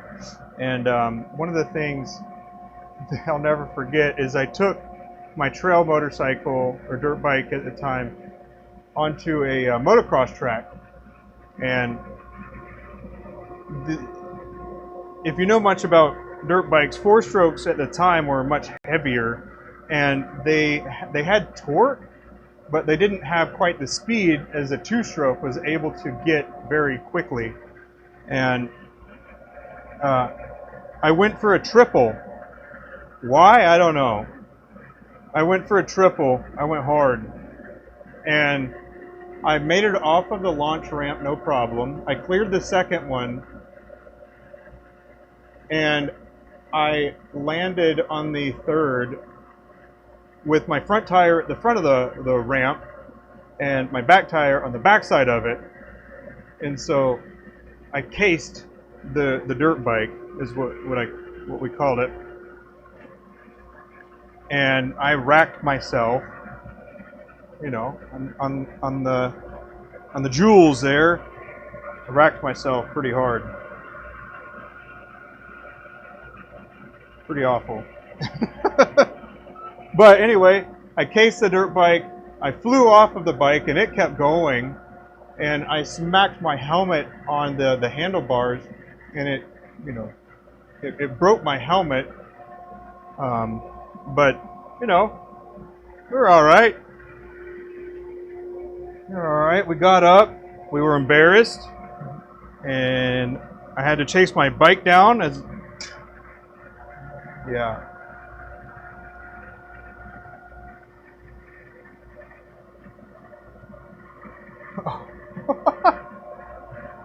Had an Odyssey with what? Odyssey 4-wheeler. That's crazy. I don't live quite as dangerously anymore. But I do still have a motorcycle, a street. It's a BMW F750. It's a on off-road bike.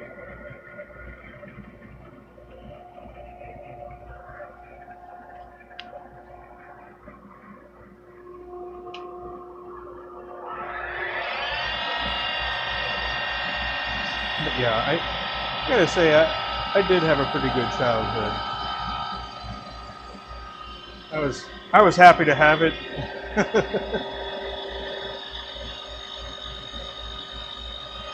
I did a lot of exploring everywhere. Although when you did something bad, you know, in the earlier days, the consequences were pretty painful. So a little different than nowadays, I reckon. I know I don't punish my kids quite the same way I was. But I do have girls, so that could be a part of it.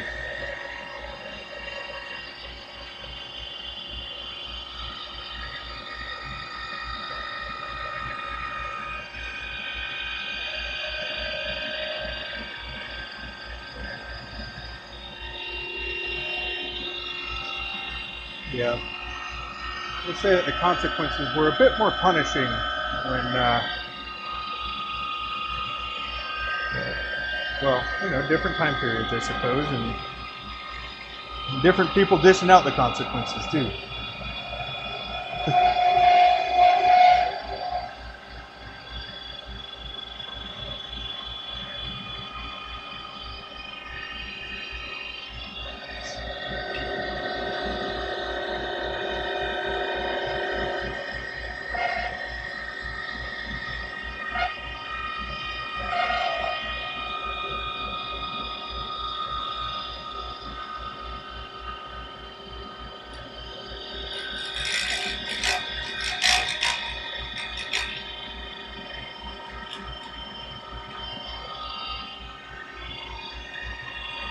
But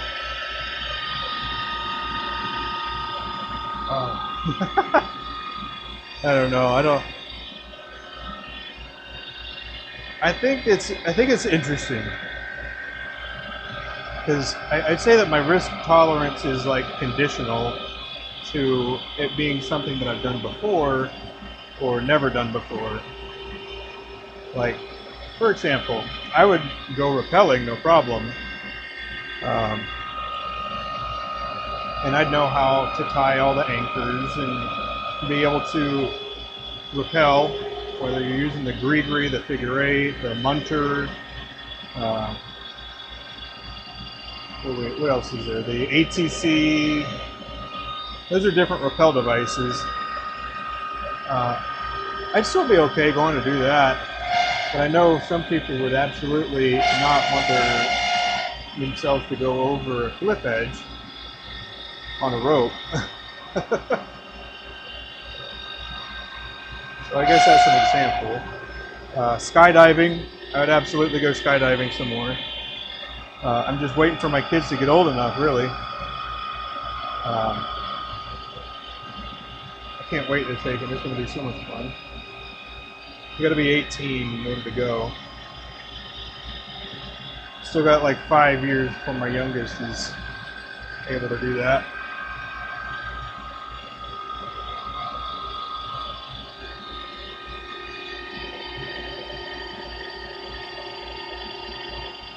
You have to trust your team to do that? No. I'm talking about like I set up my own anchor, like around a tree. If we're going to go off a waterfall, for example, I know how to set that stuff up. And rope work was really hard for me to learn initially, and then it started making more sense as time went on.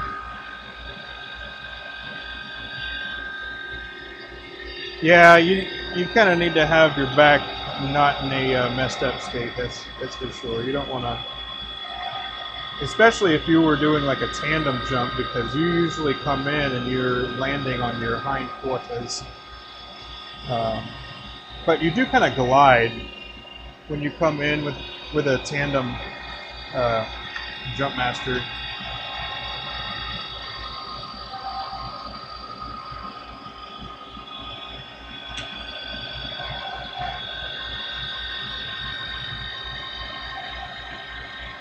But yeah, skydiving's fun. Oh, I actually think that, I don't remember if I took that video down or not, but I have my first skydive on my YouTube channel, I think. Totally unrelated to pins, so. If all goes well, you glide, yeah. That's for sure. You just kind of glide and then slide a little bit on your hind parts, and then they unclip you from the tandem master.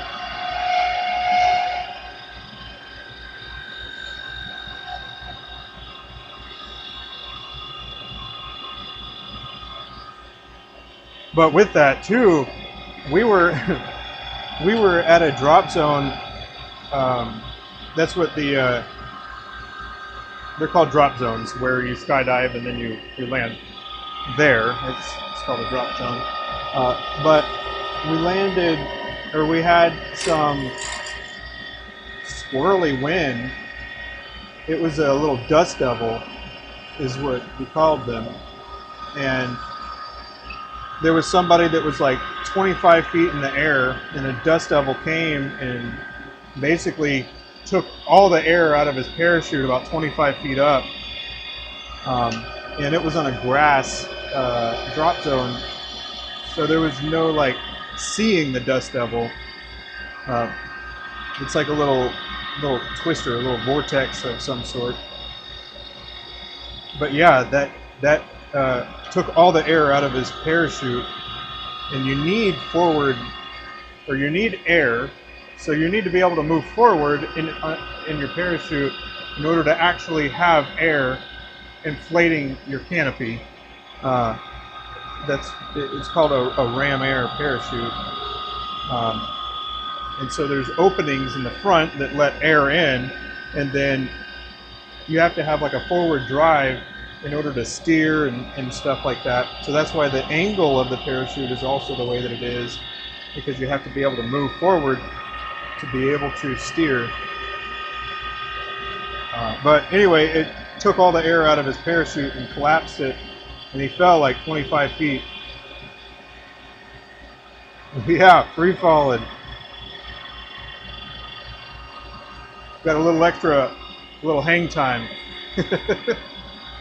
No, but he was an older gentleman, and we were just there doing some training to get our numbers up for Jump Master School, and we were pretty excited that something happened, because usually it's just so you had a whole bunch of these medics coming over to the guy being like, "Whoa, dude, you all right?"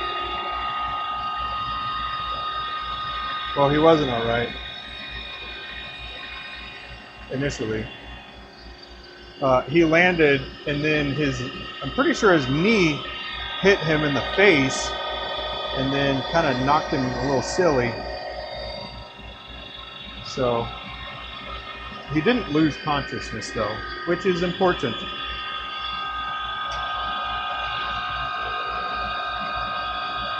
But yeah, all of us were pretty excited that well, we call that action. We got some action. But yeah, different types of people. I think nowadays somebody would whip out their camera and be like, "Whoa! Like, are you kidding me? Go see if that dude's all right."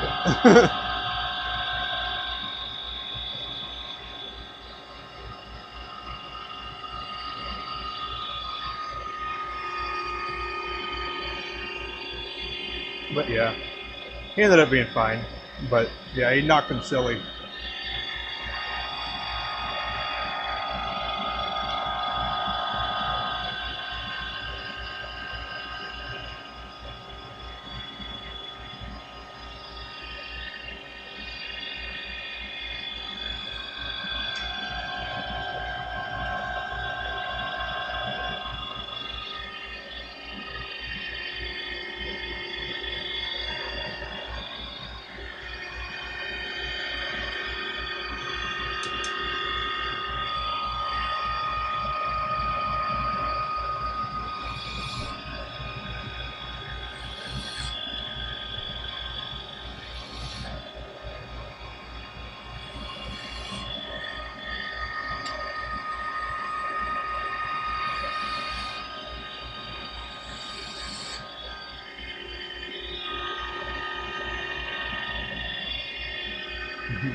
But I mean, I gotta say that of all places that it could have happened,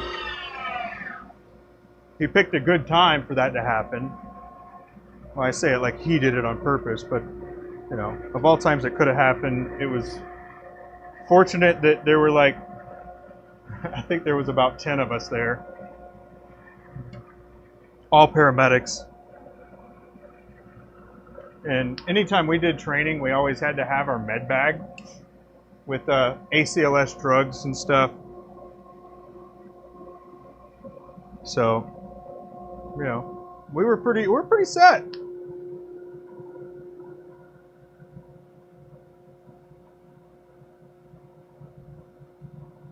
Ah.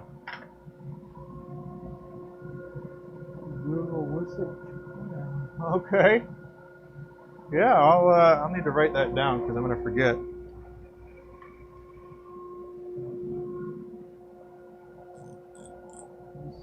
Okay, let me write that down.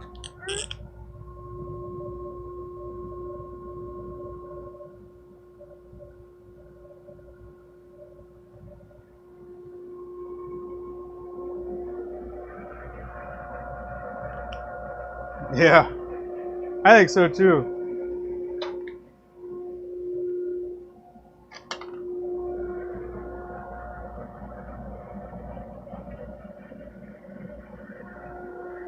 But I mean, that was also, you know, it was just, I guess, just a little different. But yeah, I'll take a look at Wusik Chung. Is that a person or an event?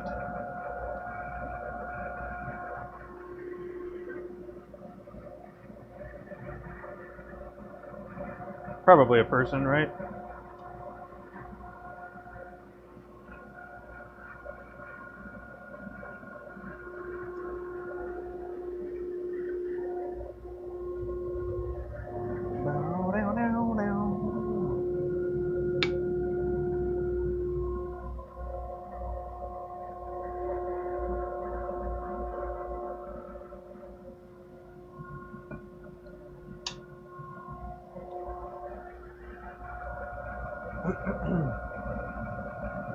Ah, spinal surgeon. Okay.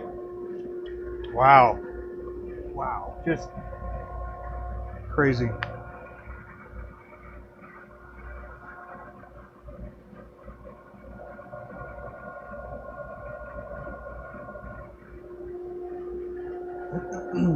Yeah, I'll give that a look.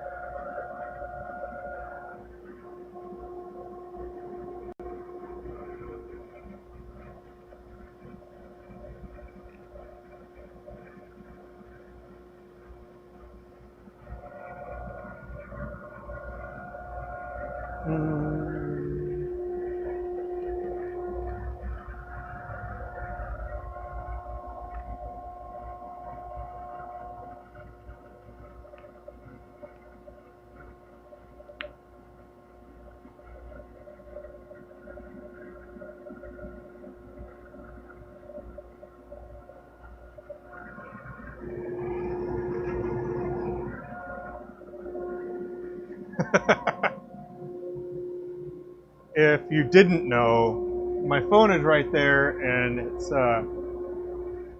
it's on a different live right now. That's just silent. No audio is coming through there, but it's kind of like just so people can see the stuff being turned, if they'd like to.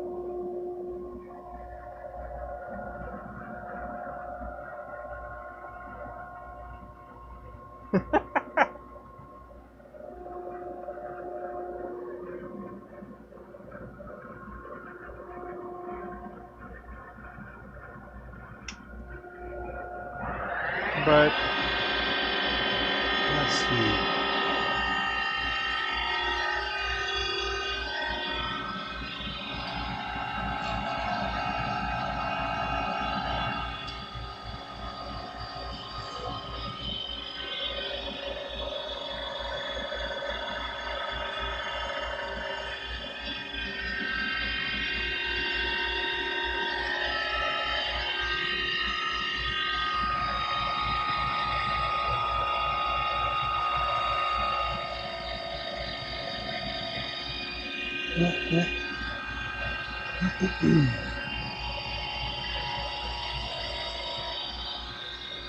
But yeah.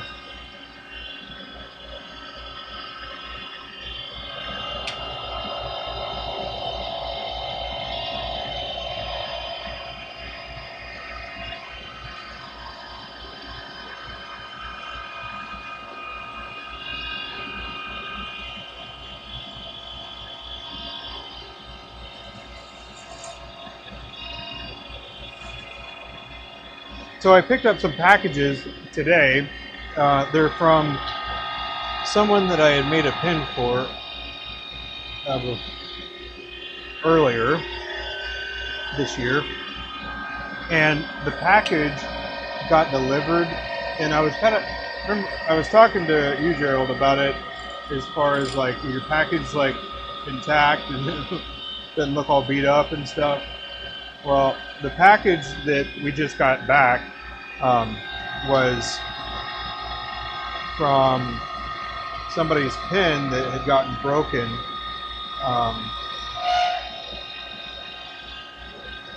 So she sent it back for us to redo some parts of it.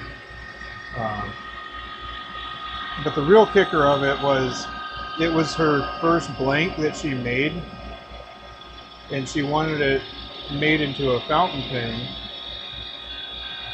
And she was pretty upset that it was delivered and it looks like somebody ran over it.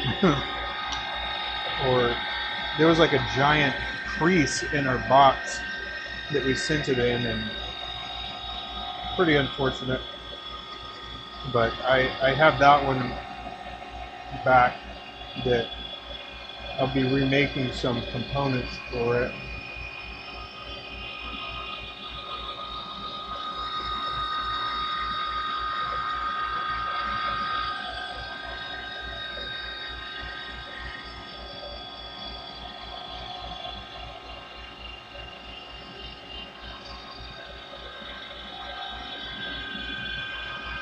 Like, it broke the back of the section, and it also broke the converter, which is pretty crazy.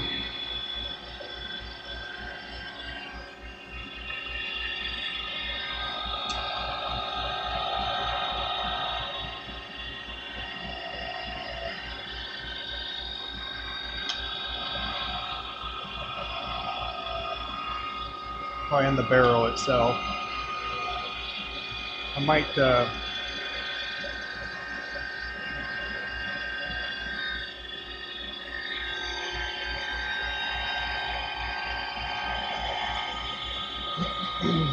let's see, can't get the first again? No. Now, she did make 2 blanks, and I had to use 1 blank plus a little bit more of another one. We met this person at one of the shows, and she wanted one of the pins made from it, and then also kind of our feedback on the blank itself. And we're like, yeah, no worries, we'll do that. But yeah, you're not going to get your first one again. But I will say, fortunately, there is enough material to make another one. Other pieces that are messed up.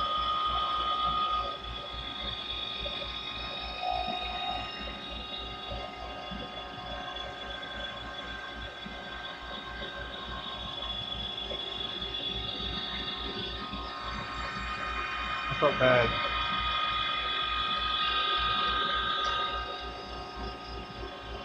Felt a little bad. But yeah, she poured the blank.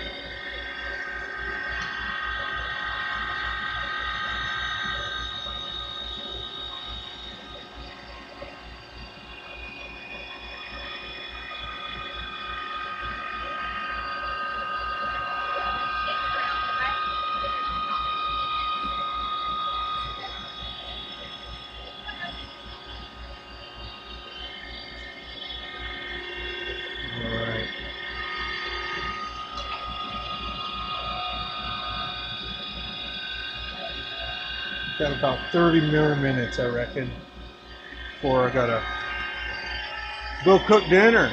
Go grill some beef.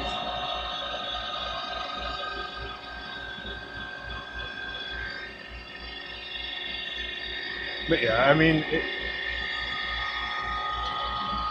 just was a bummer. But as far as shipping, no, I don't have any problems with shipping. That's because Abby does all of the shipping. But no, we have it kind of on.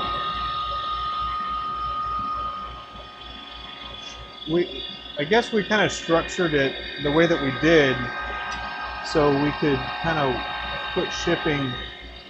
as a certain part of the week. So for these pins here that I'm making right now, we do a release on Saturday. And the reason we do that is because so people can know, and then also so they can be there at that time to get the one that they want. And then it also, because of that, it makes it so you can basically streamline your work week too. So we do it on, the drop is on Saturday evening, and then a couple more orders come in over Sunday, and then from there, Monday will be a packing day for Abby, and I'll be out here with my dad. Well, when he comes, I'll be out here with my dad, and we'll be working on the next set.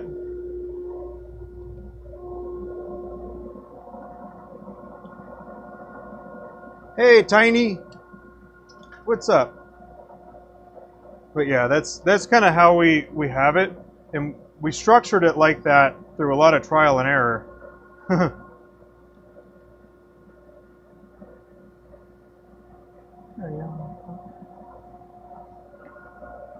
It's insane how hard it is to get some pins from a drop. Yeah.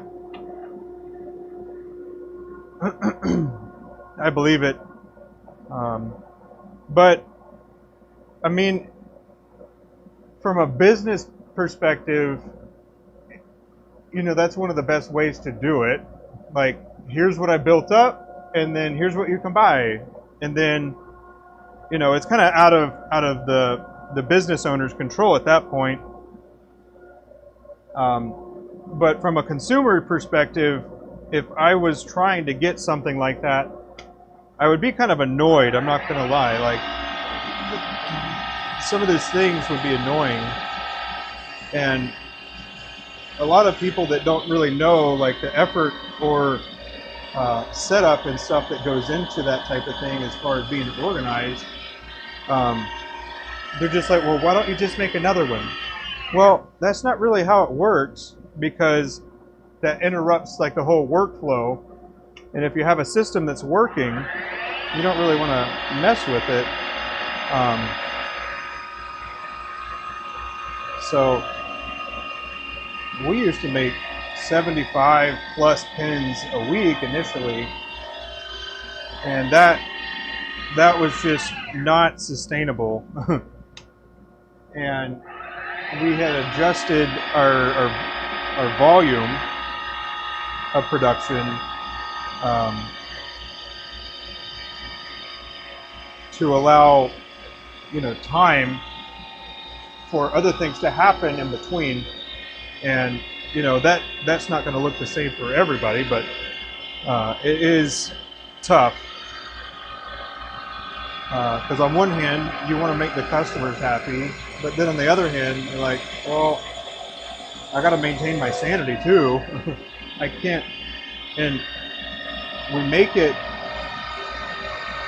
and then we send it out to the world, and I don't know. Fortunately, there aren't too many people nowadays, I guess, that don't understand that. But initially it was people getting frustrated. They're like, oh, you're just selling on FOMO. Well, no. I mean, you could actually say that it is a FOMO model. But the reality is, this is how many we make, and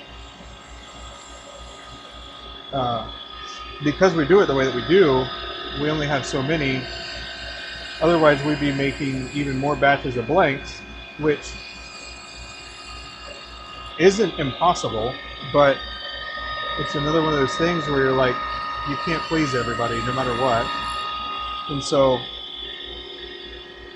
I guess one of the things that we discovered kind of the hard way, I suppose, is if you try to make everybody happy, you're going to make everybody unhappy. You try to please everybody, you can't please anybody, something like that. Because you really can't make everybody happy. But yeah. Anyway, I don't know how exactly they go about it, but it's one of those things where we make quite a few, and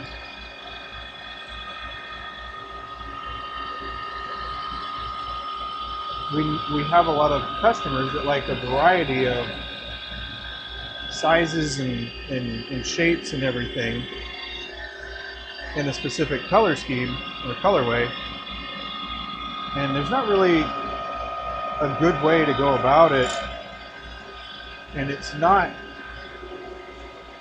wasn't intended to be that way. It's just like this is how many we can make in a week and maintain that. And we've been doing it for about a little over 5 years now. We haven't missed a week, and yeah, I'm pretty happy about it. And on one hand, I want everybody to get everything that they want, but on the other, that's just not realistic at the same time, because we only make like 42 blanks per colorway or so. I think that's what it is. But yeah.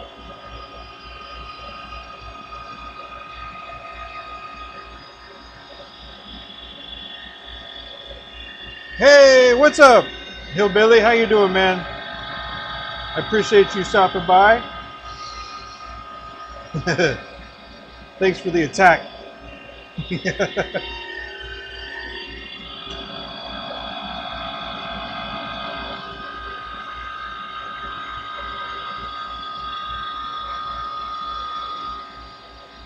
But yeah, it's interesting because, I mean, in my mind, it's like, well, as a small business, wouldn't you think we would like to have more inventory for more people to buy? Because that would mean more revenue. I don't know, man. Small business problems, I guess. Yeah, people just need to chill. Yeah, I mean, it is good for the makers too. And, you know, I think it's another one of those things where people should feel, you know, another level of like satisfaction that they were able to get that, which is cool, I think. But I know that there are certainly people that don't like that at the same time.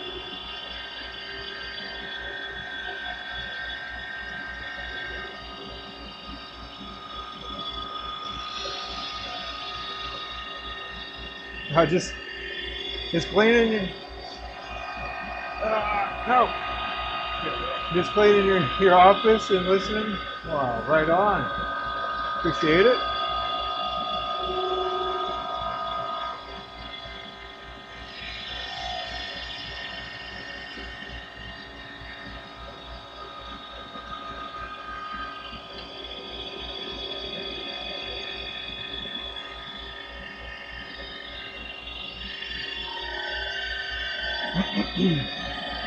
You think it's going to get better for makers? That'd be cool. That'd be cool.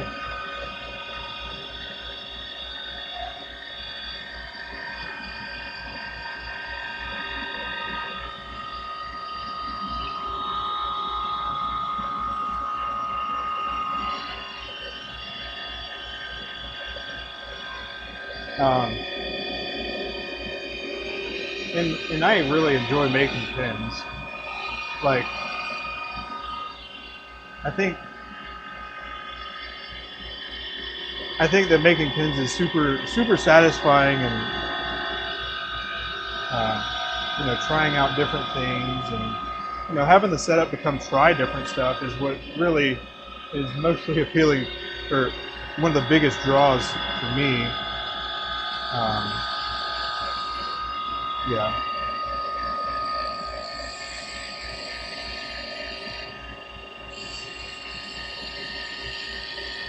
But here we're actually kind of in a weird position,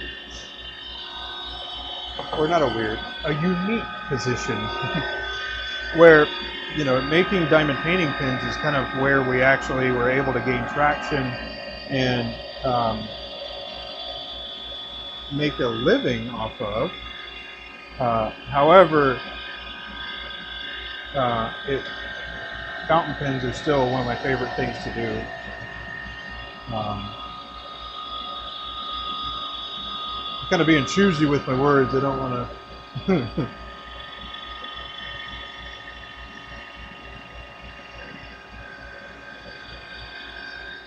But I will say that if I was just going for money, then honestly, these craft handles would be the better avenue to pursue. But I'm not about just the money. So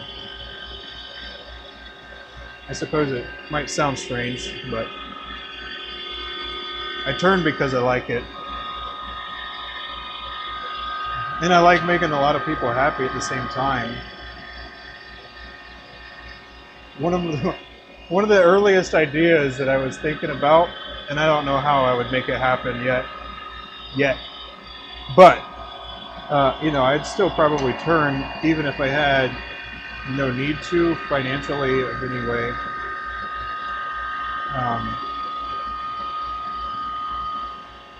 And one of my goals eventually is to figure out how. So that's something that I constantly think about. Is how can I do this? How can I turn for fun and still make a living doing it?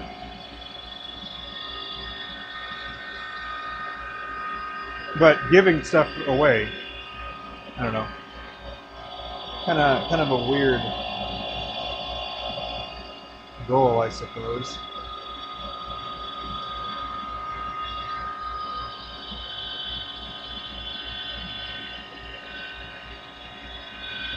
When I said that initially too, Abby looked at me like I was crazy.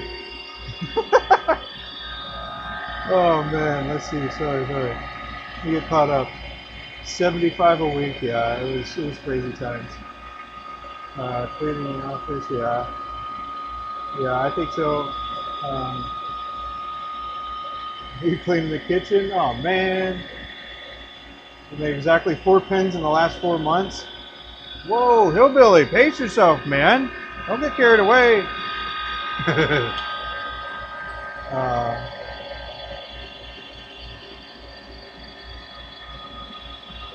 Fashion alone pretty much puts you in a recliner. Man, that's rough. Just bring your lathe inside. See how the wife feels about that.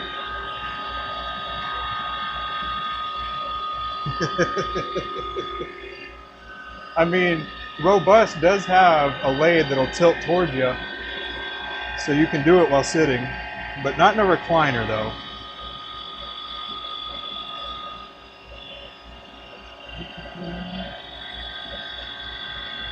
Kitchens are great, that's where they keep the ice cream. Oh yeah, we did get groceries today. I wonder if we have any ice cream. Thanks for making me think about that. It was straight to my hips.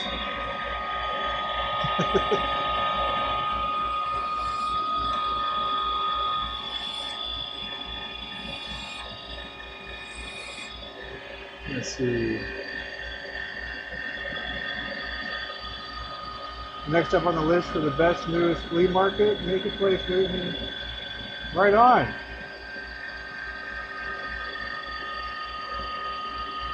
Here you go, hillbilly.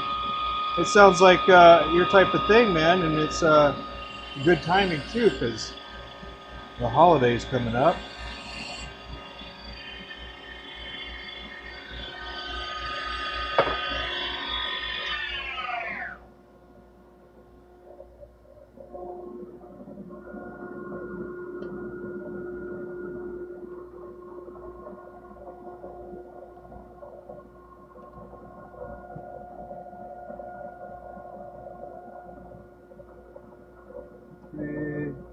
Any cubic.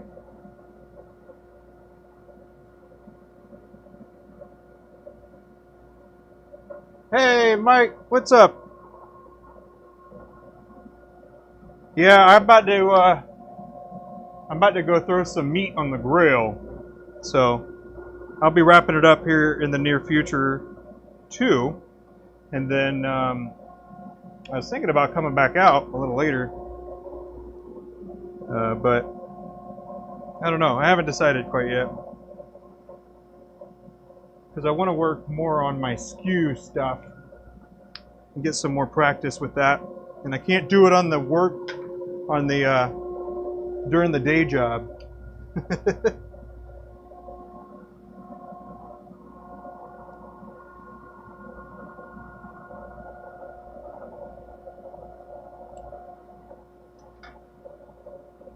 Ah, nice. Waiting on chicken pot pie. Chicken pot pie. Doesn't that just get hotter the more you cook it? Like the more, and then you get it out, it's like hot lava, magma.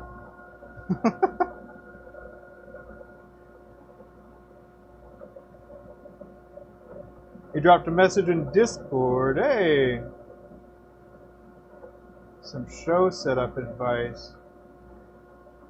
I might be able to do that for you, man. When is your show again, Mike? Well, I guess both mics. When are your shows?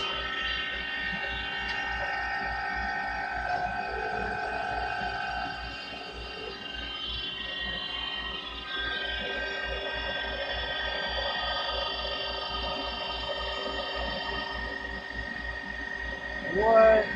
Hillbilly. We get it. You're trying to outsource all your work. Just kidding, man. That's crazy. You've got so many of those different things.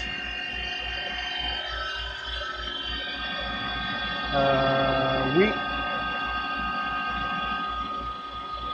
So this coming Saturday is what you're saying?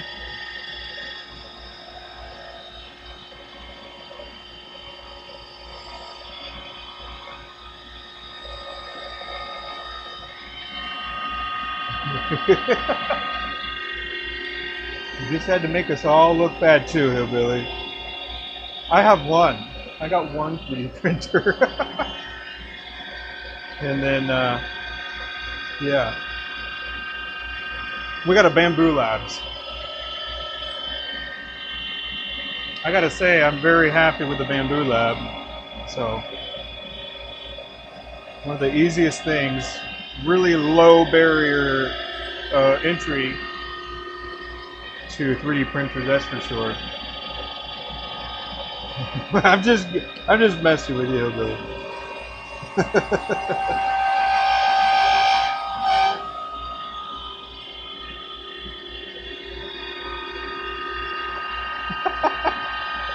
You only paid for 3 of those? Hey, that's a good deal. That's a good deal any day of the week right there.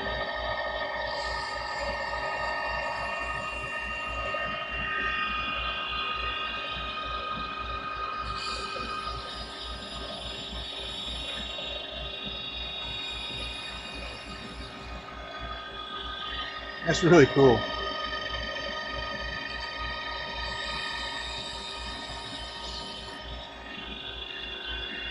It sounds like you still had to earn it and everything, so.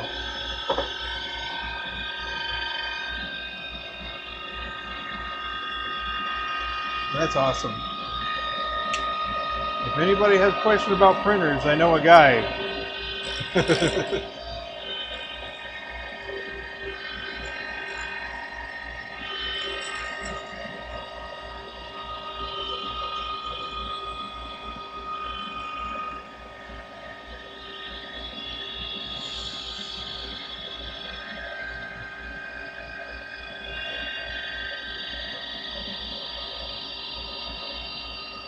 Flame up detection circuitry.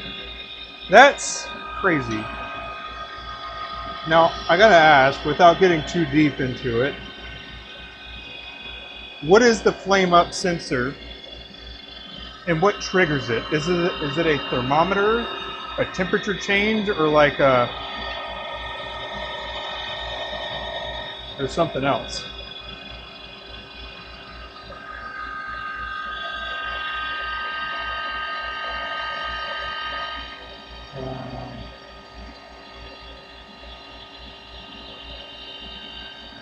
Oh yeah.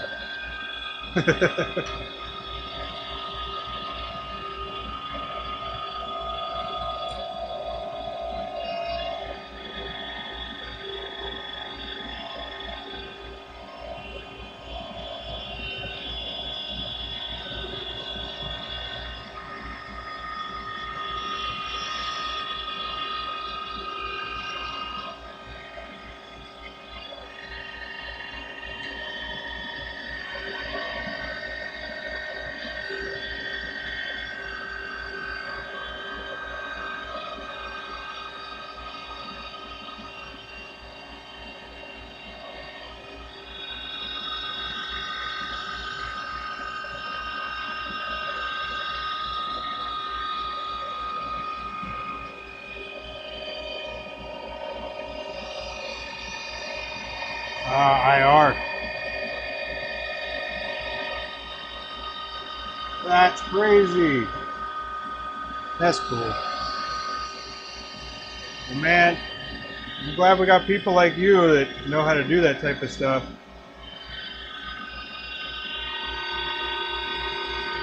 Probably saved a lot of houses from becoming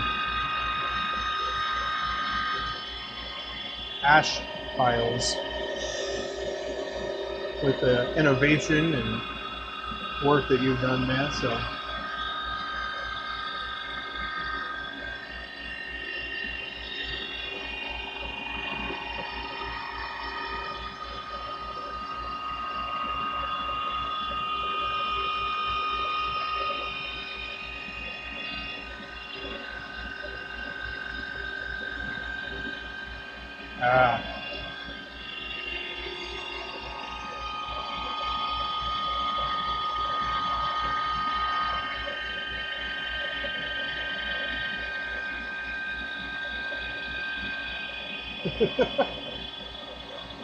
That's alright, Hillbilly.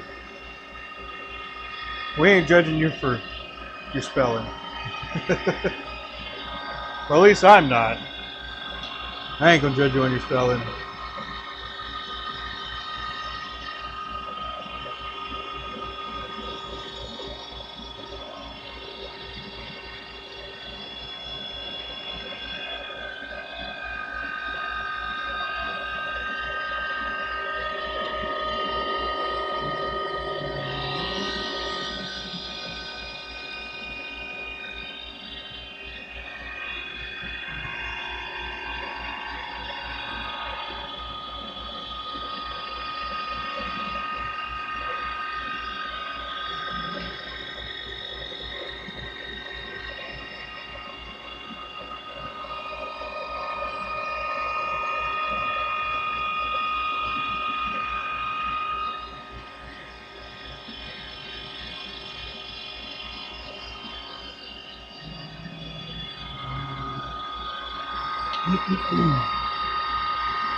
He doesn't live in the States.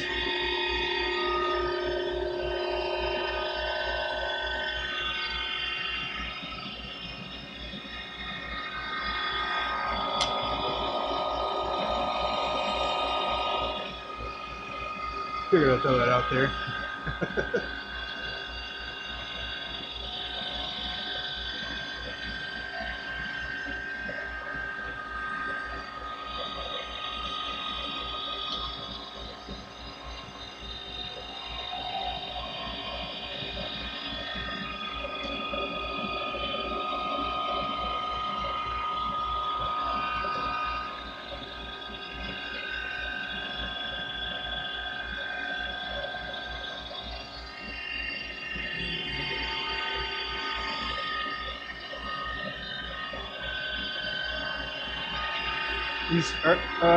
Mike, you're Scotland, right?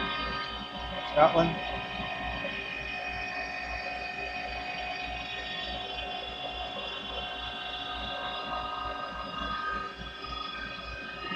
Only so many penguins on an island.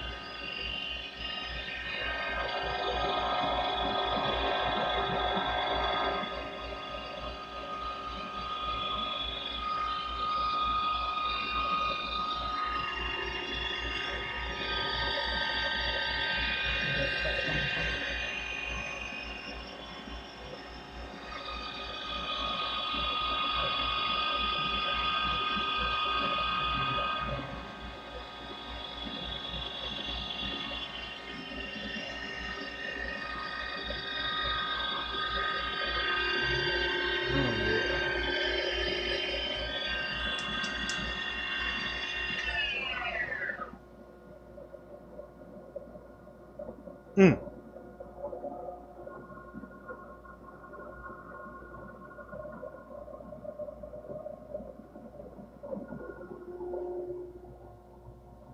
Let's see, what is his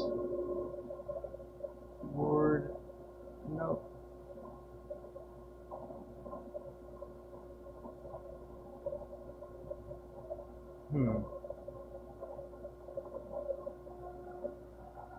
I don't know.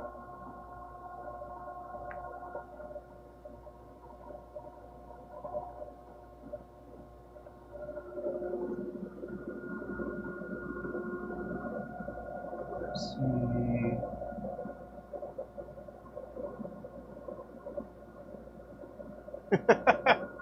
One of those freeze dryers?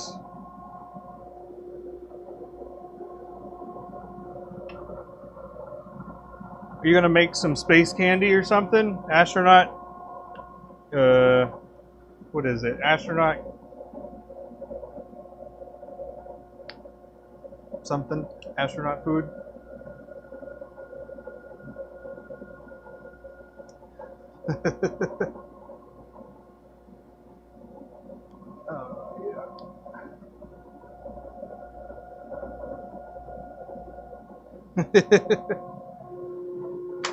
All good, all good.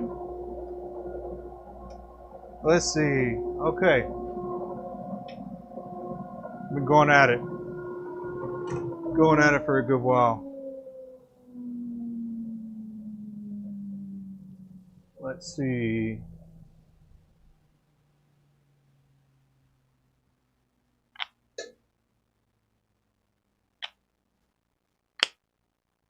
Oh, man. What a good day, huh? Yeah, freeze dried stuff. That's fun. Oh, man. You tell me, man. Tandem stream. I don't know. You have Instagram, don't you? Send me a message on Instagram. And we can probably do that. At least so, we can exchange, some sort of contact information to directly contact and whatnot.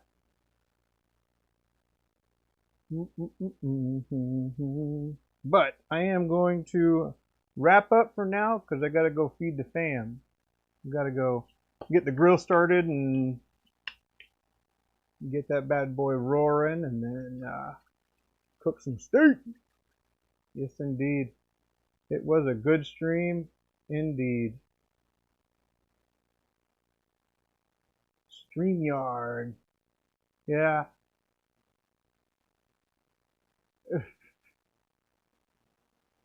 If you've got a TikTok, Hillbilly, that'd also be a way, or I don't know if there is direct messages in YouTube.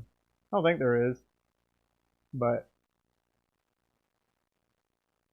Gerald, thanks a lot, man. I appreciate you being here. It was a good time chatting with you and learning more about you too. That was fun. Whoop, there we go. Learn more about you. So it's definitely a good time. Appreciate you hanging out for sure, and we'll get you into the turning, that's for sure. Or some sort of woodworking, because it's a great community, good people. I mean, you can see uh, lots of people are willing to help and part some of their wisdom, which is also really cool of the community. But yeah, I appreciate you all being here, and I will see y'all next time.